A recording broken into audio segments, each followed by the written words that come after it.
គឺប្លង់ហ្នឹងគឺដូចប្លង់ឪពុកខ្ញុំកំពុងតែផ្ដាំផ្ញើខ្ញុំជាមួយនឹងបងប្អូន3នាក់ប៉ាខ្ញុំនឹងមើលពីឋានសួគ៌មកប៉ាខ្ញុំពេញចិត្តឲ្យខ្ញុំចូលសិល្បៈអត់ពេលដែលបងលួចរៀនភ្លេងហ្នឹងបែកធ្លីទៅពេលឡាបោះទូហូមកគឺអាកុំវគ្គ2មានតួសម្ដែងថ្មីនៅក្នុងហ្នឹងចូលធ្វើជាអ្នកនិពន្ធនៅរស្មីហងមាសគឺមានការណែនាំពីបងស្រីសកលនីសាបត់មនុស្សអត់តម្លៃហ្នឹងសាច់រឿងពិតរបស់ខ្លួនឯងទៀតតែធ្វើមកយើងក្រហ្នឹងរឿងបងដែរត្រូវរឿងខ្ញុំដែររំពេលសៃលីទឹកនេះត្រាបងនៅចិត្តបន្ទប់ខ្ញុំហ្នឹងគាត់អាសាខូចចិត្តរឿងស្នេហាជឿឲ្យថាពេលខ្លះខ្ញុំអង្គុយក្នុងបន្ទប់ទឹកខ្ញុំមានចម្រៀងមួយបាត់ឈប់មើលទៅសាណាធ្លាប់ស្ដាប់មែនល្បីមែនស្គាល់អ្នកចម្រៀងតែដឹងថាបងនិពន្ធសោះតបផងមីឲ្យជឿជីវិតខ្ញុំពិបាកខ្លាំងបំផុតរលុយរៀនខ្លួនឯងធ្វើការរត់តុកមួយខែ70វិកអត់យកយើងដែរអូនឈឺខ្លាំងចូលសិល្បៈដើម្បីដូរបាយហ្មងនិយាយចេះឡានលក់អស់ហើយខ្ញុំប្រហែលជាអាចសម្រាប់ខ្លួនមកថានិយាយចេះហ្មងទៅព្រោះបន្ទុកវាច្រើនពេកខ្ញុំឃើញក្មួយគាត់ញ៉ាំពងទាដែលយើងទិញហ្នឹងណាម៉ាក់ខ្ញុំមួយបងអូនខ្ញុំមួយនិយាយទៅគ្នា5នាក់ម្នាក់មកគ្រាប់តើចឹងបង ready អូខេបាទអូខេតើខ្ញុំរាប់ជូនត1 2 3សុំតេស្តម៉ៃមួយសិន3 2 1អូ3 2 1អូខេចាប់ដើមតែម្ដងបាទអូខេបាទចឹងអរគុណបងប្អូនអរគ្នាសម្រាប់ការតាមដានកន្លងមក intro ដដែលទេប៉ុន្តែ View Get You គឺថ្មីរាល់សប្ដាហ៍តែម្ដងសុំឆ្លៀតបន្តិចចុះបាទនេះសើចហើយអរគុណបងប្អូនអរគ្នាបាទបងប្អូននេះអាចនឹងឃើញអីប្លែកហើយអានេះគឺដោយសារតែការគ្រប់គ្រងបងប្អូនអរគ្នាអ្នកដែលភាគច្រើនលោថាពាណិជ្ជកម្មលោតម្ដង1ម៉ោងអី10ដងអីចឹងតែយ៉ាងណាក៏ខ្ញុំក៏អរគុណបងប្អូនអរគ្នាតេតឥឡូវនេះយើងឡើងថែមនេះឃើញតាខ្សែហ្នឹងបានទេណារៀងធំដែរធម្មតាបងពាក្យថាព្យាយាមវាគង់តែបានសម្រេចទៅហើយបងក៏ដូចគ្នាខ្ញុំជឿថាបងប្អូនមួយចំនួនធំអាចនឹងមិនទាន់ស្គាល់បងភាគច្រើនស្គាល់បងធម្មតាបងឌីចុងក្រោយហ្នឹងទេប៉ុន្តែអ្នកដែលស្គាល់បងក៏ដូចជាអ្នកដែលតាមដាន music video ជំនាន់មុន Valentine My TV CTN អីអាចនឹងចាំមុខគាត់បានហើយតម្រុំតែគាត់វិវត្តមកដល់ឥឡូវដូចខ្ញុំវិវត្តមកដល់ឥឡូវនេះតើត្រូវជួបទុកលំបាកអីខ្លះប៉ុន្តែខ្ញុំចង់ឲ្យបងប្អូនគ្នាចូលមកស្ដាប់ហើយស្រាយចម្ងល់ជាពិសេសរឿងធំដែលខ្ញុំចង់ឲ្យបងប្អូនទាំងគ្នាដឹងនិងស្ដាប់នោះគឺឲ្យមកស្គាល់ថាតើបងប្អូនដែលកំពុងតែអង្គុយនេះដែលធ្វើការជាមួយបងPDជោគជ័យមកដល់ឥឡូវនេះជាអ្នកណាពីដំបូងគាត់ជាអ្នកណាហេតុផលឯបានគាត់មកដល់ពេលនេះអូខេចឹងជំរាបសួរបងជំរាបសួរមកពីណាដែរមកពីណាចឹងចង់ឆ្ងល់មកពីណាដែរបងហ្នឹងហើយអូនបាទជំរាបសួរខ្ញុំបាទឈ្មោះត្រីសក្តាបាទរងថ្ងៃនេះអាយុក្រែដែរ30ជាងហី30ស្ដើងខ្ញុំសួរគាត់ត្រូវមកពីណាគាត់មកជំរាបសួរអាយុប្រហែលមុខបច្ចូលចឹងហីបងមុខរបរមានអីខ្លះដែរសោះបាទសម្រាប់សប្តាហ៍ថ្ងៃនេះខ្ញុំគឺជាអ្នកនិពន្ធបទចម្រៀងហើយក៏ជាអ្នកដឹកនាំខ្សែភាពយន្តដែលចាក់នរងកុនហើយក៏ដូចជាបាទម្ចាស់ហាងកាហ្វេនិងម្ចាស់មុខឡងហៅគាត់នៅទូកោផងដែរបាទអញ្ចឹងបងផ្លេចមួយទៀតដែរបងជា manager manager ផ្លេចទៅនីតិខ្លួនឯងអូខេខ្ញុំគឺជា manager បាទរបស់ D អធិស្ឋានបង business លុយច្រើនហ្នឹងមិនផ្លេចទូនីតិអូនអើយអូនផ្លេចអូច្រើនណាស់ច្រើនចាយលេខអស់ហើយឥឡូវអូចាយលេខអស់អូជាជួយចាំបងមកខ្ញុំសំតតំមកបានអាកូនទូចនេះមើលបាយថាចាយលេខអស់អញ្ចឹងខ្ញុំវាមិនចាំដល់លឺចោលមានទីណាបាទអូខេនិយាយលេងសើចបងប្អូនទាំងគ្នាមករយៈពេលនេះបងរវល់ច្រើនដែរត្រូវបាទរវល់អីខ្លះដែរសុំដឹងអាប់ដេតការងារបងតិចបានបាទឃើញតាមរយៈយើងកំពុងតែផលិតរឿងភូមិមកក្រាគុំវគ្គ2អញ្ចឹងឃើញមានការមមាញឹកខ្លាំងមែនតើដោយសារយើងត្រូវការថតដាច់យប់ហើយបន្ទាប់ពីថតយើងត្រូវការបញ្ចូលសលេងយើងត្រូវការធ្វើម៉េចរ៉ាន់វាឲ្យបានលឿនតាមដែលអាចធ្វើបានព្រោះកុំឲ្យបងប្អូនយើងមានគម្លាតក្នុងការទស្សនានឹងវាយូរពេកព្រោះរឿងហ្នឹងមើលយើងផលិតម្ដងចង់មួយឆ្នាំមួយរឿងបាទអញ្ចឹងចង់មានកម្រិតយូរពេកទេដើម្បីកុំឲ្យបងប្អូនដាច់ភាគឮថាថតចប់ហើយត្រូវបងចប់ហើយអូនចប់ហើយ100%ហើយ100%និយាយទៅទឹកចប់បានប្រហែលជាកន្លះខែមុនវគ្គ2និងវគ្គ1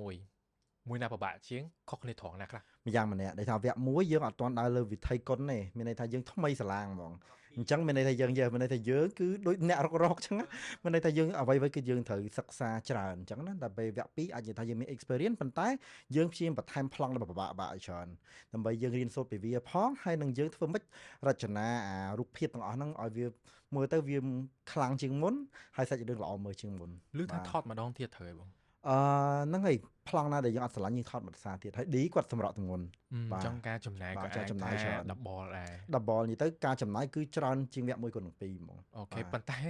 សុំទោសបងប្អូនឥឡូវយើង បាទ យកចំណេញអាវគ្គ1មិនផលិតវគ្គ2ដែរមិនអញ្ចឹងអាធម្មតា ធម្មតាអូនអើ វា យ ឡើង business វា ខ្លះ ត្រូវ ហើយ វាត្រូវចឹងណាអូន អូ ហ្នឹង ខេ បើសិនយើងអត់មានដើមវគ្គ1យើងមានណាមកធ្វើវគ្គ2កើតហ្នឹងហើយយើងមានទុនណាមកធ្វើវគ្គ2កើត បើតាមខ្ញុំសម្ភាសរង Prime Cineplex មួយហើយនឹងបង VDNet ដែលគាត់ជាតួនៅក្នុងហ្នឹងគាត់សប្បាយចិត្តមែនតែននៅពេលដែលរឿងបានផ្ទុះដោយមិននឹកស្មានដល់ហួសពីការរំពឹងទុកសូមដឹងអារម្មណ៍បងបន្តិចក្នុងនាមជាអ្នកផលិតជាអ្នកនៅពីក្រោយដែលដឹងរឿងច្រើនជាងគេដែរ So Time ក៏ចាក់លើសពីរឿងផ្សេងៗទៀតនៅក្នុងឆ្នាំ2025បងមានអារម្មណ៍អីដែរ ដូចថាវាដូចជាកាក់សបិនមួយតែយើងមិននឹកស្មានដល់ព្រោះតែងតែនិយាយមួយឌីតែចេះអូយ friend អើយមិនទេរឿងយើងមិនចាក់ឲ្យតែបានមកលុយមួយចំនួនវិញមិនបាច់ចំណេញរួចខ្លួនទេ សុំតែលុយមួយចំនួននៃការផលិតមកបានហើយហ្នឹងហើយព្រោះដល់ពេលចាក់ទៅមានអារម្មណ៍ថាមានអ្នកគ្រប់គ្រងច្រើនបងប្អូនយើងមើលទៅស្ទើរថាល្អមើលល្អអញ្ចឹងតែគាត់ថាខ្លួនយើងមើលល្អមើលប៉ុន្តែការ expect របស់យើងវាអត់ខ្ពស់ខ្លាំងពេកទេអញ្ចឹងណាយេដល់ពេលកាលហ្នឹងយើងធ្វើពាក្យឯកាទៀតយើងអត់ចាក់នៅរោងកុនសៀមទៀតដល់ពេលអញ្ចឹងមានន័យថាចំណូលដឹងថាយើងដឹងថាថយទេយើងអត់បានច្រើនដូចគេទេតែសួរថាយើងធ្វើគាត់ហ្នឹងមានក្តីរំពឹងគឺរំពឹងតែអត់សង្ឃឹមទេ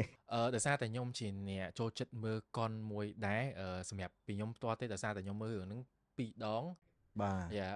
ខ្ញុំបានឃើញចំណុចខ្វះខាតមួយចំនួន ខ្ញុំទទួលស្គាល់លើជំវគ្គ1ខ្ញុំនៅតែនិយាយអញ្ចឹងដោយសារវគ្គ1ដូចខ្ញុំបានលើកឡើងពីខាងដើមអញ្ចឹងយើងថ្មីបាទមិនថាសាច់រឿងតួសម្ដែងទាំងអស់ហ្នឹងគឺយើងដឹងទាំងអស់ទាំង costume អីទាំងអស់ហ្នឹងហើយទាំងការរចនា stage អីអាហ្នឹងគឺយើងដឹងរបស់យើងថាយើងមានចំណុចខ្វះខាតរបស់យើង សុំមួយចំណុចឬក៏2ចំណុចដែលពិសេសដែលបងគិតថាភូមិគឺអាគមវគ្គ2មានវគ្គ1អត់មាន និយាយទៅនេះមិនមែនមកអួតទេណា បាទ បាទអ្វីដែលភូមិគ្រឹះអាគមវគ្គ2មានតែវគ្គ1គ្មានទី1គឺបច្ចេកទេសកាមេរ៉ាបាទគឺខ្ញុំស្រឡាញ់អាប្លង់វគ្គ2នេះខ្លាំងមែនតើបាទការវាយភ្លើងបច្ចេកទេសកាមេរ៉ាគឺគាត់ធ្វើការ smooth មួយគ្នាហើយបច្ចេកទេសគឺស្អាតខ្លាំងមែនតើសឹងថារូបភាពទាំងអស់ហ្នឹងយើងមិនបាច់ដាក់ color ហ្មងយកមកមើលវា smooth ស្អាតវាយភ្លើងមកស្អាត អញ្ចឹងមានថា equipment ខ្លះបងត្រូវទិញថ្មីដែរ បាទគឺថ្មីទាំងអស់បាទ អូថ្មីទាំងអស់ បាទប្រាប់តែយើងប្រើនៅក្នុងភូមិក្រៅគុំវគ្គ2នេះគឺជះលុយហ្មងជះលុយហ្មងគឺធ្វើមក real ដូចពិតហ្មងបាទគឺថាយើងធ្វើមកគឺល្អជាងវគ្គ1ច្រើនបាទចំណុចទី3ក៏ពិតយើងមានតួសម្ដែងថ្មីនៅក្នុងហ្នឹងបាទ ក៏និយាយចេញមកដឹងណាគេបានតែអីទេ អូខេតែសម្ យើ រាប់ ង សិន នឹងឲ្យបងប្អូនអរគ្នារងចាំ យេ ទស្សនាទាំងអស់គ្នា បាទ ក្រៅពីហ្នឹងទៀតមួយថ្ងៃទៅចេញត្រីងថ្មីខែហ្នឹង បាទ អូខេមាន terrain 3មុខត្រូវហើយបង បាទ អូខេplan ត្រីងហ្នឹងប្រហែលខែដែរ ក៏ពិតខ្ញុំ propose plan ហ្នឹងតាំងពីឆ្នាំមុនមកមែន អូ ប៉ុន្តែគាត់អត់ធ្វើទេតែលើឆ្នាំហ្នឹងខ្ញុំគិតថាដូចដឹង មនុ ស្ ស្ស រាប់ ភា អី គច្រើននិយម Yeah. terrain ចូលចិត្ត terrain ហើយទី1ទី2គឺប្រទេសជិតខាងយើងគឺបិទច្រក terrain ណាមានន័យថាយើងធ្វើនេះដើម្បីជួយបងប្អូនប្រជាកសិករខ្មែរដែរបាទដែលគាត់ដាំ terrain ច្រើនអញ្ចឹងអត់ចង់ឲ្យគាត់ចោល terrain ច្រើនទេអញ្ចឹងយើងក៏មិនមែនជាផ្នែកធំទេយើងមួយផ្នែកតូចដើម្បីជួយដល់សម្រួលដល់បងប្អូនប្រជាកសិករយើងដើម្បីជួយដល់កសិផល terrain របស់គាត់ដែលប្រមូលផលមកបាននេះ 3ហ្នឹងបងពេញចិត្តមួយណាដែរ ខ្ញុំ multi terrain terrain multi ពេញបេះដូងបាទ បើសិនជាភ្ញៀវថ្មីដែលគាត់អត់ស្គាល់តែគាត់ចង់សាក3មុខហ្នឹងសម្រាប់បង recommend មួយណាទៅគាត់ឬក៏ត្រីងណាផ្សេង ខ្ញុំនៅតែ recommend multi terrain អាហ្នឹងសម្រាប់ seasonal terrain របស់យើងណា អូខេមូលហេតុអីដែរបាទ និយាយទៅ multi terrain ហ្នឹងរសជាតិវាឆ្ងាញ់ប្លែកបាទវាចាប់ជាតិជាមួយអា multi វាខ្ទិះចូលគ្នាហ្មងណាជាមួយ terrain ហ្នឹង ចុះបើសិនជាអ្នកដែលគាត់អត់សូវចូលចិត្ត terrain ឬក៏អត់ចេះ terrain ដូចខ្ញុំអញ្ចឹងតើបង recommend ត្រីងណាផ្សេងដែលគាត់ជាភ្ញៀវថ្មី មច្ឆាដូនក្រៀម អត់ទេ អូឆាញ់បាទ មច្ឆាដូងក្រៀមហ្នឹងគឺខ្ញុំពេញចិត្តឥឡូវនេះយើងមកស្គាល់ថាតើអ្នកដែលមកអង្គុយនេះបងសក្តានេះគឺជាអ្នកណាអញ្ចឹងបកមកក្រោយដបងវិញមុនបងចេញមុខតើបងជានិស្សិតឬក៏ប្រកបការងារអីដែរបងដបងមកហ្មង អញ្ចឹងខ្ញុំសូមរៀបរាប់ពីដើមមកមុនខ្ញុំឈានជើងចូលមកដល់ទឹកដីភ្នំពេញនេះណា អាយ៉ាអូមែនបងមែន បាទខ្ញុំមិនមែនអ្នកភ្នំពេញទេអ្នកខេត្ត បាទ ហើយអ្នកខេត្តណាហ៎ សុំទីបាន ព្រះវិហារ អូ បាទតំបន់ទឹកដី មួយមកឆ្ងាយល្អមែន ហ្នឹងហើយគឺខ្ញុំអ្នកព្រះវិហារសុតសាទហ្មងបាទហើយឪពុកខ្ញុំគឺជាអតីតយោធិនវិការគាត់ទៅហ៊ានដែរណាបាទតែគាត់បានលាចាកលោកនៅពេលដែលខ្ញុំមករៀននៅពេញបាន2ឆ្នាំបាទគឺពេលហ្នឹងគឺ ខ្ញុំអត់តន់ចូលបំរើអីខ្ញុំអត់មានន័យថាអត់តន់ចូលបំរើការងារជាសិល្បៈមានន័យខ្ញុំត្រឹមជាអ្នកលេងភ្លេងចេញបទចម្រៀងអីធម្មតាទេ តែនៅប្រាប់វិហារនឹងសិនទៅ អត់ទេខ្ញុំនៅមិនខ្ញុំមិននៅពេញមិនខ្ញុំរៀនបាន2ឆ្នាំហើយបាទគឺគ្រប់យ៉ាងហ្នឹងគឺជាការគ្រប់គ្រងការរៀនសូត្រហ្នឹងគឺជាបន្ទុករបស់ឪពុកហ្មងបាទគឺយើងដល់ចាំជានិស្សិតចាំទៅច្រៀងចាំទៅធ្វើបទចម្រៀងច្រៀងហើយដល់មកទៅរៀនទៅអីចឹងទេបាទអត់តមានការងារអីធ្វើទេពេលហ្នឹងគឺនៅក្មេងខ្ចីខ្លាំងមែនតើ បាយជាអាយុម៉ានដែរ បាទពេលហ្នឹងអាយុខ្ទង់18 19 អូ បាទ អាច ពួកខ្ញុំ ថាចប់វិទ្យាល័យហើយ បាទខ្ញុំចប់ហើយចប់វិទ្យាល័យភ្លាមខ្ញុំឡើងមករៀននៅនេះភ្លាមខ្ញុំរៀននៅសាកលវិទ្យាល័យបញ្ញសាស្ត្រកម្ពុជា ផ្នែក ផ្នែកតំណែងអន្តរជាតិបាទ ប៉ុន្តែគ្រួសារបងអត់មានអ្នកចេះច្រៀងចេះលេងភ្លេងទេត្រូវហើយបង ជាក់ស្ដែងក៏ពិតតាខ្ញុំជាអ្នកលេងឧបករណ៍ភ្លេងដែរតែបើសួរតាប៉ាខ្ញុំពេញចិត្តឲ្យខ្ញុំចូលសិល្បៈអត់គឺគាត់អត់ចូលចិត្តទេដោយសារគាត់ចង់ខ្ញុំfocus ទៅលើការរៀនតែមួយមុខទេបាទប៉ុន្តែដោយសារចិត្តស្រឡាញ់ណាបាទដោយសារចិត្តស្រឡាញ់យើងចេះតែខំអភិវឌ្ឍខ្លួនឯងទៅយើងរៀនផងខំប្រឹងច្នៃ melody ថ្មីប្រពៃហ្នឹងចំនួនធ្វើ original song ចំនួនមួយកាញ្ចនាយ ចាហ្នឹងហើយ2014 បាទគឺពេលហ្នឹងគឺអត់ទាន់មានប័ណ្ណ original song មានន័យថាគេហៅប័ណ្ណនិពន្ធថ្មីខ្លួនឯងអត់ទាន់មានទេអញ្ចឹងអាចនិយាយថាយើងជាចំនួនថ្មីដែលចូលមកចេះធ្វើប័ណ្ណខ្លួនឯងអញ្ចឹងអាចតាក់ទាញអ្នកគ្រប់គ្រងតាមរយៈប័ណ្ណជំនាញថ្មីរបស់យើងហ្នឹង អូខេអញ្ចឹងសូមបកបន្តិចដោយសារតែប៉ាបងអត់ support ទេប៉ុន្តែពេលដែលបងលួចរៀនភ្លេងហ្នឹងប៉ាបងដឹងអត់ ដំបូងគាត់ដឹងទេបាទតែបែកឃ្លីទៅពេលឡាប៉ុស្តិ៍ទូ អូគាត់មិនទូទូ បាទហ្នឹងហើយដល់ពេលហ្នឹងអត់ទេខ្ញុំប្រាប់ម៉ាក់ទេថាម៉ាក់អូនឡើងកម្មវិធីអូនឡើងកម្មវិធីអូនឥឡូវក៏នៅតែអូនដែរហ្នឹងហើយឥឡូវវាចុកមាត់ហ្នឹងហើយឡើងកម្មវិធីនេះ live ផ្ទាល់អញ្ចឹងណាប៉ណ្ណឹងដូចប៉ុស្តិ៍បាយ័នហ្នឹងហើយដល់ពេលអញ្ចឹងគាត់មើលយើងតាមកម្មវិធីគាត់ថាប៉ាអីក៏មើលដែរពេលឮគាត់និយាយអញ្ចឹងយើងមានអារម្មណ៍ថាมันអារម្មណ៍មួយភ័យហើយស៊ុំប៉ាមានជេអត់ស៊ុំម៉ាក់ខ្ញុំអញ្ចឹងណាថាមានជេណាប៉ាឯងគាត់សប្បាយចិត្តសឹងអីឃើញយើងអញ្ចឹងណាដល់ពេលក៏ប៉ិតគាត់រឹងតែមាត់ទេប៉ុន្តែស៊ុំឃើញកូនជោគជ័យទៅមុខអញ្ចឹងមានន័យថាចិត្តគាត់មួយចាប់ដើមបាយកំណត់ទៅមានថាកូនអញទោះបីវារៀនផងវាដើរលេងភ្លេងផងមិនក៏វានៅតែរៀនអីចូលធម្មតាមាននិទេសល្អបាទយកឲ្យគាត់មើលដែរអញ្ចឹងមានន័យថាសិល្បៈផងរៀនផងក៏វាមិនខុសមិនខូចមិនខាតអីដែរ ប៉ុន្តែឆាកនេះជាឆាកដំបូងបងឬក៏យ៉ាងម៉េច បាទឆាកដំបូងរបស់ខ្ញុំហ្មង ចំហើយធ្វើមិនបើឯងឡើងឆាកហ្នឹងបង ពេលហ្នឹងខ្ញុំមានគ្រូភ្លេងនៅពីក្រោយអញ្ចឹងណាអញ្ចឹងគឺមានតាក់តង band អញ្ចឹងយើងមានក្រុម band ឈ្មោះក្រមា band អញ្ចឹងយើងឡើងលេងទៅយើងមានបាទកាលហ្នឹងយូរហើយយូរមែនតើ អញ្ចឹងមិនទេបងមិនចេញច្រៀងទេត្រូវទេ ចេញច្រៀងដំបូងឡើយគឺខ្ញុំចេញច្រៀង ក្រុម គឺចេញមកជាក្រុមច្រៀងសិន អូខេ បន្ទាប់ពីក្រុមច្រៀងមកខ្ញុំអភិវឌ្ឍខ្លួនឯងទៅជាអ្នកនិពន្ធចម្រៀងដែលមិនចម្លងពីគេបាទបាត់ភ្លេងថ្មីហ្មង អញ្ចឹងឆាកដំបូងអញ្ចឹងបើសម្រាប់បងអាពេលដែលកំពុងតែលេងភ្លេងហ្នឹងតើបងសប្បាយចិត្តឬក៏ភ័យដែរ អូយភ័យខ្លាំងណាស់អូយ ភ័យដល់បងប្រាប់ទីមើល ភ័យខ្លាំងចូលទៅដល់បុកពោះទៅកម្មវិធីគេ start ម៉ោង 6 ទៅចាំគេតាំងម៉ោង 3 តែដល់3សមភ្លេងផងអីផងគេថាអូយ first stage របស់យើងអូនវាថាប៉ុន្តែមានន័យថាអនុស្សាវរីយ៍វានៅដិតដាមក្នុងអារម្មណ៍របស់យើងណា ឆាកដំបូង បាទឆាកដំបូងបាទ អូខេអញ្ចឹងបន្ទាប់ពីឆាកហ្នឹងទៅបងធ្វើអីទៀតបន្តទៀត បន្ទាប់ពីឆាកហ្នឹងទៅខ្ញុំចាប់ផ្ដើមនិពន្ធចម្រៀងបាទបទដំបូងខ្ញុំចេញច្រៀងហ្នឹងគឺបទ Forever Alone ម្នាក់ឯងរហូតបាទ ប៉ុន្តែកតាអីបានបងសម្រេចចិត្តផុស និយាយទៅយើងចង់បង្ហាញធម្មតាស្នាដៃយើងមិនចង់បង្ហាញហ្មងបាទក៏ប៉ុន្តែមិនមានតែបទហ្នឹងមួយមានបទផ្សេងទៀតដែរប៉ុន្តែអាចនិយាយថា Forever Alone នេះគឺជាបទមួយដែលទទួលស្គាល់ស្គាល់ថាពេលដាក់ទៅគឺ hit តាមប៉ុស្តិ៍រ៉ាឌីយ៉ូហ្នឹងណាតាមប៉ុស្តិ៍វាហៅ Visu បាទ Visu គឺបទហ្នឹងជាប់ top 1 រហូតហើយខ្ញុំអត់ដឹងខ្លួនទេគេតាមរកម្ចាស់បទ ហ្នឹងហើយបាទស្គាល់តែច្រៀងទេ ស្គាល់តែអ្នកច្រៀងនេះគេតាមរកម្ចាស់បទហើយគេថាបទយើងជាប់ top 1 Snowball រហូត បន្តមកទៀតបានស្គាល់បងឌី បាទតែមិនចាំបានចាប់ឡើងស្គាល់ឌីហ្នឹងដល់ពេលខ្ញុំទៅច្រៀងនៅសារិត្រីបាទជាងសាទៅឌីពិធីករអញ្ចឹងទៅឌីពិធីករ អីតែមួយ បាទអត់ទេឌីពិធីករប្រចាំនៅសារិត្រីហ្នឹងហ្មងបាទសុកសាអាទិត្យអញ្ចឹងគេមាន event របស់គេអញ្ចឹងណា ស្គាល់ហើយឆាកហ្នឹងបងបាទ បាទនិយាយទៅអាចធ្វើការមួយគ្នាបានប្រហែលជាមួយខែកន្លះខែទៅមួយខែមករៀងស្គាល់ចិត្តគ្នាទៅឌីដល់ឥឡូវយើង fit បត់គ្នាមួយអីបត់ Valentine Day អញ្ចឹងណាបាទដោយសារចេះបត់ Valentine តាក់ទងនឹងអ្នកធ្វើកុំកម្អើមច្រើនខ្ញុំថាឌីស័កសមបំផុតសម្រាប់បត់ហ្នឹងតមកទៀតឆ្នាំ2016 17យើងក៏បានចូលធ្វើជាអ្នកនិពន្ធពេញសិទ្ធនៅរស្មីហង្មាបាទប៉ុន្តែហេតុអីបានបងសម្រេចចិត្តលែងចេញបទចម្រៀងខ្លួនឯងហើយបែរជាទៅចូលនិពន្ធនៅក្នុងផលិតកម្មខ្ញុំមានន័យខ្ញុំចេញចម្រៀងខ្លួនឯងផងខ្ញុំចេញនៅផលិតកម្មផង ផលិតកម្មគេឲ្យដែរបង អត់អីទេខ្ញុំអាចធ្វើចឹងបានដោយសារខ្ញុំមានចំណុចពិសេសមួយត្រង់ចេះយើងអាចធ្វើ melody ថ្មីបាន ខ្ញុំធ្វើ melody ទាំង lyric អីទៅជាមួយគ្នាហ្មងអញ្ចឹងចំណុចហ្នឹងមានន័យថាចេះមេគាត់បើកសិទ្ធឲ្យយើងថាអូខេសក្តាចេញចម្រៀងខ្លួនឯងបានតែបងដាក់ពាក្យ form ឬក៏គាត់អ្នកហៅបង ខ្ញុំអរគុណមែនតើគឺមានការណែនាំពីបងស្រីសកុលនីសាគឺពេលហ្នឹងខ្ញុំធ្វើបទមួយឲ្យគាត់មនុស្សអត់តម្លៃ អូ ពេលខ្លាំងខ្ញុំលែងចង់នេះ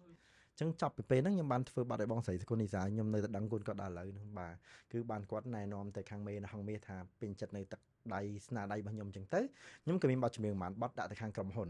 អញ្ចឹងក្រុមហ៊ុនស្ដាប់ហើយក៏ពេញចិត្តបទចម្រៀង4បទហ្នឹងដំបូងដែលមានបទអីខ្លះអត់ អញ្ជើញ មានបទឈប់ឈុំកិនឈុំឈឺ អូយវត្តសាណា ដឹងជិបលឺ ឈុំខ្លាយអូ ហ្នឹងបទហ្នឹងមួយបទធ្វើមិនដេចយើងក្រ វ៉ា មិន វ ហ៊ានសុំមិនឈរក្បែរគេ ចុះម៉ៃនេះប៉ុនណោះ បាទហ្នឹងបទចម្រៀង4បទដំបូងរបស់ខ្ញុំបទទី3អារម្មណ៍ពេលសាយលេទឹកនេត្រាខ្ញុំដឹងថាអ្នកឈឺប៉ុណ្ណា ចុះ តែកុំទុនខ្សោយណាអូខេបទឈិនរតនៈ ដឹងអ អូ លី ខេបទទី4បទបាសសានសិលៃ អូ ចេញ ខេ ដំបងខ្ញុំនឹកគេនឹងស្ទើរស្លាប់ខ្លួនហើយ អូយ 4បទហ្នឹង4បទដំបូងដាក់តែស្មៃហងមាស ខ្ញុំនិយាយមែនខ្ញុំមិនមែន បាទ ធ្វើទេណាធ្លាប់ បាទ ស្ដាប់មែនល្បីមែនស្គាល់អ្នកចម្រៀង បាទ តែអត់ដឹងថាបងនេះប៉ុនសោះ អូខេភាគច្រើនគឺអញ្ចឹង ឈុំ បាទហើយក៏បើកក្បាលមានអ្នកស្គាល់ច្រើនសប្បាយចិត្តព្រោះដាក់អ្នកចម្រៀងគឺអ្នកចម្រៀងថ្មីទៀតអញ្ចឹងណាព្រោះពួកគាត់ទៅជាប់ទៅវ័យភ្លាមថាអត់4អ្នកដំបូងគឺដល់ពេលដែលជាបទចម្រៀងឲ្យផ្ទុះទាំង4បទហ្នឹងមានអារម្មណ៍ថាសប្បាយចិត្ត អញ្ចឹងមានន័យថាអ្នកចម្រៀងនៅក្នុងហងមានបទចម្រៀងភាគច្រើនគឺមានបងនៅក្នុងនឹងតែម្ដង បាទមាន មើលក្រៅពីបងសុគនីសាហើយពួកគាត់ទាំង4នាក់មានអ្នកគេទៀតបងអាច ប ចាំ ងឆនវ៉ាន់រៀត អូ បាទ ញាក់ ប សាច់ ងនប់បាយរិទ្ធ អូញាក់សាច់ បាទបងសវត្តអីបងនីសាជាមួយបងកញ្ញាធ្លាប់ដាក់គាត់ច្រៀងជាប័ណ្ណរួមប័ណ្ណតវយអីចឹងណាបាទនិយាយទៅមានអ្នកចម្រៀងច្រើនទៀតពេលខ្លះអត់ឯងធ្លាប់ឮប័ណ្ណចម្រៀងប៉ុន្តែអត់ដឹងថាអ្នកណាអ្នកនិពន្ធប័ណ្ណចម្រៀង និយាយស្មោះត្រង់ហ្មងបើសិនជាខ្ញុំអាចនឹងមើល credit ប៉ុន្តែភាគច្រើនពីជំនាន់នោះគេអត់សូវមើល credit ទេគេដឹងថាជំនាញល្បីបន្តនេះមើលអ្នកចម្រៀងណាគេផលិតកម្មអីចប់គេដែរគេសូវដែរមើល credit ទេបង បាទ និយាយមែនតើ បាទ អូយដល់ពេលបងនិយាយចឹងខ្ញុំទៅតែដឹងប្រហែលជាមានបងប្អូនមួយចំនួនអាចនឹងទៅចូល YouTube មើល credit វិញក៏ថាបាន បាទព្រោះពេលហ្នឹងខ្ញុំខំប្រឹងមែនតើមិនថាពេលហ្នឹងឯងប្រឡងមកទៀតក៏យើងនៅតែខំប្រឹងធ្វើម៉េចឆ្នៃស្នាដៃខ្លួនឯងឲ្យចេញមកវាថ្មីហើយប្លែកដើម្បីឲ្យបងប្អូនស្ដាប់ទៅកុំឲ្យវាជន់ដដែលព្រោះ melody ថ្មីដូចដឹងស្រាប់ហើយវាអត់ស្រួលដូចយើងធ្វើបទចម្រៀងដូចពីមុនយើងមានបទបរទេសយើងមកយកមកសរសេរអញ្ចឹងណាដោយសារមានការ complain ច្រើនអញ្ចឹងយើងក៏ចាប់ផ្ដើមផលិតនៅស្នាដៃខ្លួនឯងតែបើសម្រាប់ខ្ញុំគឺខ្ញុំបានតាំងចិត្តខ្លួនឯងគឺខ្ញុំអត់សរសេរបទចម្លងពីគេទេបាទតែមិនមែននិយាយអញ្ចឹងមានន័យថាបទបងពីដើមមកមិនល្អទេ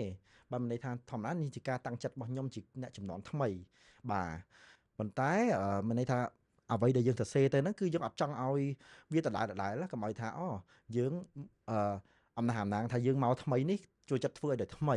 តែជាក់ស្ដែងអ្វីដែលចេញមកវាដដែលយើងអត់ចង់បានពាក្យហ្នឹងទេយើងចង់បានថាបើជុលយើងដាក់ចិត្តធ្វើឲ្យតែថ្មីហើយបទចម្រៀងចេញមួយគឺចង់បានថ្មីដូចគ្នា អញ្ចឹងហ៎បង បាទ អូខេ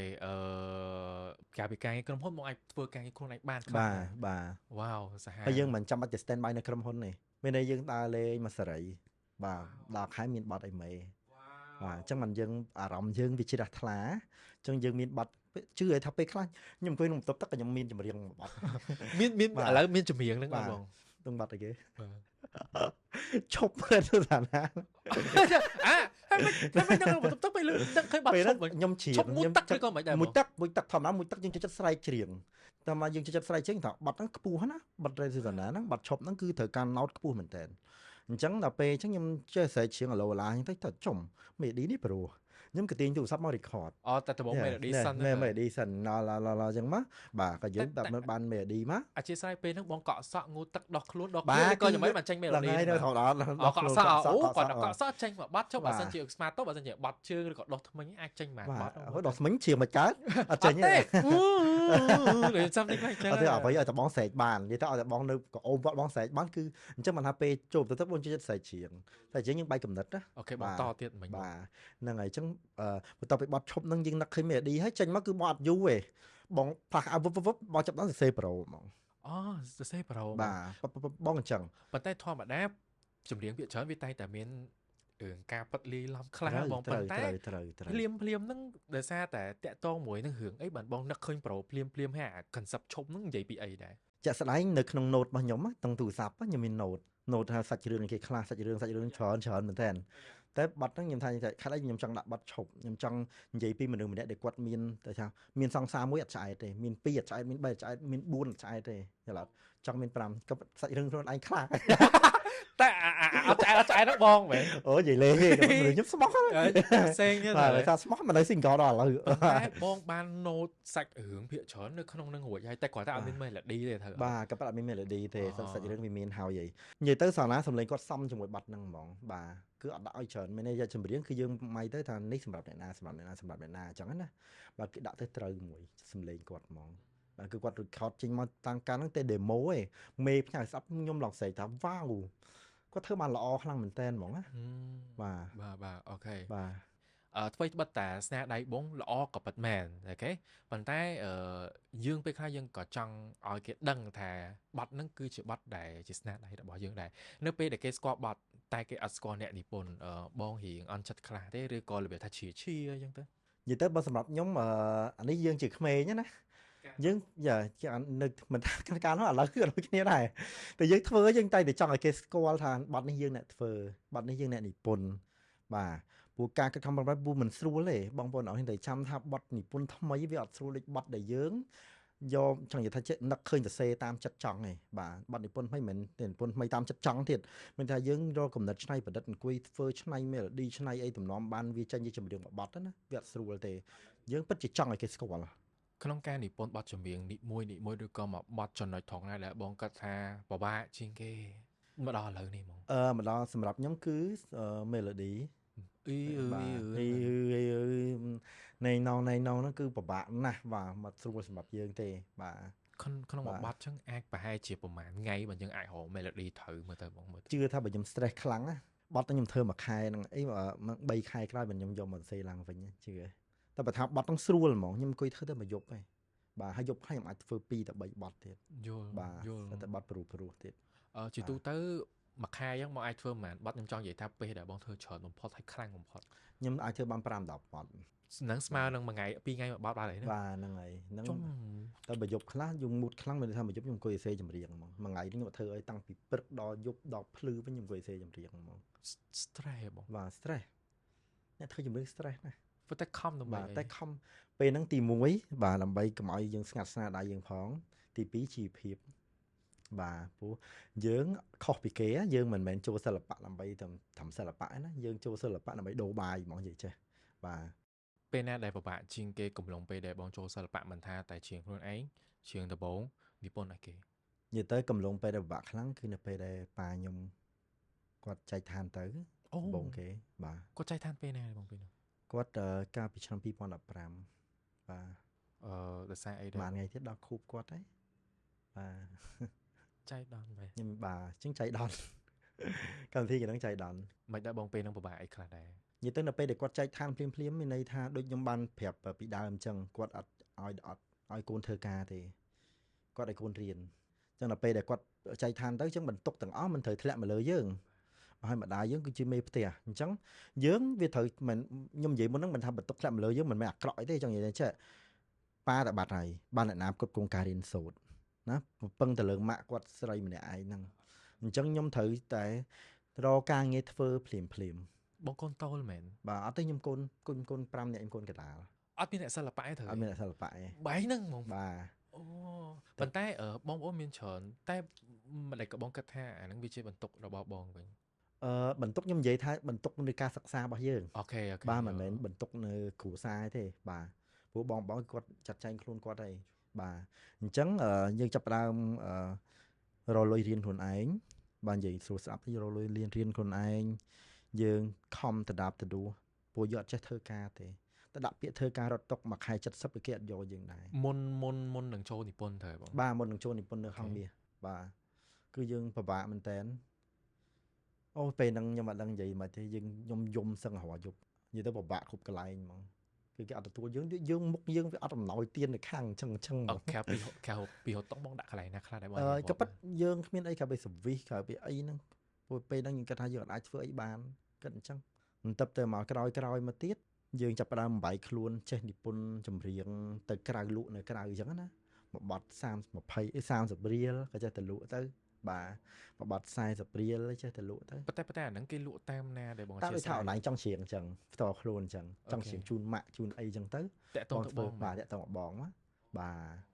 គេដឹងយើងអ្នកនិពន្ធចម្រៀងអីដែរអញ្ចឹងមិនយើងចាប់ដើមថាកាលណាយើងនិពន្ធចោះយើងបែកកំណត់ហើយបែកកំណត់ច្រើនអញ្ចឹងមិនយើងចាប់ដើមស្គាល់បងស្គុណនីសា អូខេនិយាយសុំមែនសិនបងសុគន្ធនីសាតិចហេតុអីបានគាត់ស្គាល់បងហើយឱកាសអីបានបងអាចនិពន្ធចម្រៀងឲ្យគាត់បាន ពេលហ្នឹងខ្ញុំស្គាល់តាមរយៈboy គាត់ឈ្មោះ boy បាទតែឥឡូវគាត់នៅអាមេរិកបាទហ្នឹងហើយគាត់ខ្ញុំធ្វើបាត់ឲ្យគាត់និយាយពីម៉ាក់អីចឹងណាចឹងគាត់ touch feeling មែនតើបាទជាមួយម៉ាក់គាត់ស្រឡាញ់ទឹកដៃរបស់ខ្ញុំហ្មងចឹងមិនគាត់ណែនាំខ្ញុំឲ្យតែបងស្គាល់នីសាថាមានអ្នកនិពន្ធម្នាក់គាត់ចេះធ្វើ melody ថ្មីព្រោះហ្មង original song ជុំបាទដូចនេះ ដូចប្រតិកលាគ្នាហ្មងណាបាទសប្បាយចិត្តខ្លាំងបាទអាចនិយាយថាជាឱកាសដែលយើងបង្ហាញស្នាដៃរបស់យើងដែលយើងចឹងខ្ញុំសម្រិតសម្រាំងហ្មងចម្រៀងបទហ្នឹង ជួបគាត់ត្បូងភ័យបង បាទ ជួបគាត់ត្បូងភ័យ ហើយតើនេះនឹងបត់មនុស្សអត់តម្លៃហ្នឹងសាច់រឿងពិតរបស់ខ្លួនឯងទៀតយើងស្រឡាញ់គេម្នាក់ឯងអញ្ចឹងណាបាទតែពេលយើងគេហ្នឹងគេធ្វើអីត្រូវចិត្តគេស្រែកឲ្យយើងហ្មង អូមែនតើ បាទមែនតើណាបត់ហ្នឹងអញ្ចឹងកន្លែងអីពេលខ្លះខ្ញុំឡើងចង់និយាយចង់ធ្វើមនុស្សក៏មិនដឹងអីត្រូវចិត្តគេចាប់ដើមញញឹមខុសចិត្តគេខ្ញុំជាមនុស្សរំខានហើយចុងក្រោយដែលខ្ញុំទទួលបានគឺមនុស្សអស់តម្លៃ អូយប្រូឡើងប្រតិគ្នាប៉ុន្តែចូលរឿងមែនតើមិញតិចបងធ្វើឲ្យខំមិនគេធុញបង ទៅពេលហ្នឹងដូចថាគេមកពីសង្សារគេដែរ ចា យើងស្រឡាញ់គេមានសង្សារដែរយើងដឹងទេដល់ពេលអញ្ចឹងយើងមានអារម្មណ៍ថាអូយើងមនុស្សពិបាកមែនយើងមិនក៏យើងខ្លាចជាមនុស្សអញ្ចឹងតែតែរងថ្ងៃយើងជាមនុស្សធ្វើឲ្យគេញញឹមគេសើចគេសប្បាយពីយើងរងថ្ងៃតែថ្ងៃហ្នឹងយើងខ្លាចជាមនុស្សធ្វើឲ្យគេធុញហ្មង ប៉ុន្តែបងនឹងថាគាត់មានសង្សារ អត់ដឹងទេខ្ញុំអត់ដឹងទេខ្ញុំពិតជាដឹងមែនតែថ្ងៃហ្នឹងគឺគេស្រែកកំហុកឲ្យយើងហ្មងចុះធម្មតាយើងឥឡូវទាំងគេទាំងយើងសុកមនុស្សរាប់អានគ្នារាល់ថ្ងៃតែពេលចុងក្រោយគេស្រែកដាក់យើងអញ្ចឹងយើងខ្លាចជាមនុស្សអស់តម្លៃ ចុះពេលដែលបងនឹងថាគេមានសង្សារបងនៅតែតាក់ទងគាត់ទៀតទេ អត់ទេធម្មតា ធម្មតា បាទធម្មតាព្យាយាមកាត់ចិត្តទៅធ្វើមិន យល់អូខេចឹងបងសុគន្ធនីសាវិញជួបគាត់ដំបូងយ៉ាងម៉េចដែរបងពេលដែលភ័យហ្នឹងយ៉ាងម៉េចដែរគាត់ជាមនុស្សបែបណាសម្រាប់ អូខ្ញុំស្រឡាញ់អត្តចរិតរបស់គាត់តាំងពីដើមជួបដំបូងគឺគាត់ជា idol ក្នុងវីដេអូមានន័យថាការគ្រប់គ្រងខ្ញុំតាំងពីក្មេងមកខ្ញុំមានរូបថតរបស់គាត់ពីក្មេងតា អាចផ្ញើឲ្យខ្ញុំបាន ចាំខ្ញុំផ្ញើទៅ អត់ទេយើងដាក់ក្រុម comment អូខេខ្ញុំមានរូបថតនេះមានន័យថាខ្ញុំកាលមុនគឺ fan របស់គាត់ផ្កាប់មុខហ្មងពេលប៉ាកំពុងលក់កាទៀវនៅខេត្តខ្ញុំគាត់ឲ្យលក់កាទៀវចាប់ភ្លាមខ្ញុំរត់មកជួបថតរូបមួយគាត់ដល់ព្រះវិហារគាត់ទៅច្រៀងដល់ព្រះវិហារកាលហ្នឹងកម្មវិធីច្រៀងដូចអស់អង្គការខ្ញុំស្កាត់មកជួបគាត់ជាមួយបងឆនវ៉ាន់រាជបាទទីបំផុតខ្ញុំខ្លាចជាអ្នកនិពន្ធរបស់គាត់ទាំងពីរនាក់បាទតែពេលអញ្ចឹងវាអាចនិយាយបានថាចេះអូយផែនដីនេះវាមូលវាវិលជុំរហូតដល់ថ្ងៃមុនខ្ញុំមានឱកាសឡើងច្រៀងនៅហងមាសមនុស្សអត់តម្លៃហ្នឹង fit ជាមួយគាត់ទៀតបាទអញ្ចឹងមានអារម្មណ៍ថាសប្បាយចិត្តអត្តចរិតគាត់គឺជួបតាំងពីដំបូងមានតែពីមុនមិនគាត់នៅតែអញ្ចឹងអត់យល់ទេមានអារម្មណ៍ថា staff ទៅដូច fairy ទៅមកដូចមួយបង្រៀនអីចឹងដូចបត់ក្រោយគាត់ផ្ទុះបាត់អីគេគុំជឿមនុស្សស្រវឹងហ្នឹងហើយមនុស្សស្រវឹងអូអាហ្នឹងបាត់បងហ្នឹងបាត់បងដែរចុះបាយនេះប៉ុណ្ណឹងឥឡូវទៀតហ្នឹងហើយឥឡូវមានន័យថាចេះយើងសប្បាយចិត្តត្រង់ថាចេះអ្នកដែលយើងជា fan របស់គាត់ពីមុនណាយើងអាចធ្វើបត់ឲ្យគាត់ផ្ទុះឥឡូវចុះអត់ទេខ្ញុំចង់និយាយថាចេះពាក្យចន្ទមហាជនឃើញថាបាយអាចនឹងធូធីយល់អត់ប៉ុន្តែដល់ឥឡូវនេះអត់ដឹងថាបាយនឹងនិពន្ធចម្រៀងអីហងមាសទៀតនិយាយទៅខ្ញុំអត់ចោលទេអ្វីដែលជាដើមកំណើតយើងក៏កើតពីសិល្បៈមកគឺអ្នកនិពន្ធហ្នឹងហើយ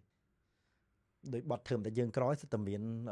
នសាច់រឿងរបស់វាណាពីនិយាយទៅខ្ញុំចូលចិត្តដកវិសោធន៍សង្គមឥឡូវហ្នឹងយកមកសរសេរចម្រៀងតែធើមតែយើងក្រហ្នឹងរឿងបងដែរត្រូវរឿងខ្ញុំដែរមិនដែរបងអត់ចិត្តមែនមិននឹងចាធើមតែយើងក្រហ្នឹងពេលហ្នឹងខ្ញុំមានមិត្តភក្តិរៀនបញ្ញាសាស្ត្រហ្នឹងគឺមិត្តភក្តិអ្នកមានច្រើនណាគឺឲ្យទៅងាកឡើងចេញពីរៀននៅថាម៉ោងដូចថារៀន1ម៉ោងកន្លះអញ្ចឹងសល់ម៉ោង7ម៉ោង8មិត្តភក្តិហៅទៅចេញទៅក្រៅញ៉ាំអីអូយស្តៀង MV បាទចឹងនិយាយថាចាគឺគ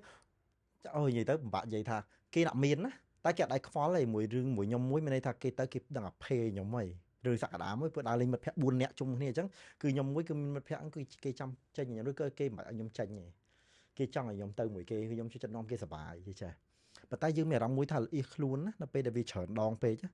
ព្រោះមនុស្សខ្ញុំមួយចង់និយាយចាខ្ញុំតាំងពីក្មេងមកម៉េចខ្ញុំទៅពេលច្រើនដងពេកដើរមួយគេដល់ពេលដែលគេចេញច្រើនពេកវាទៅជារឿងមួយផ្សេងណាបើថាបើនឹងមិត្តភក្តិតែបើមនុស្សអត់ដែរស្គាល់គ្នាហ្មងគឺអត់មានខ្ញុំអត់ទៅមួយគេហ្មងអាហ្នឹងអ្វីដែលយើងតាំងពីដើមមកគឺអញ្ចឹង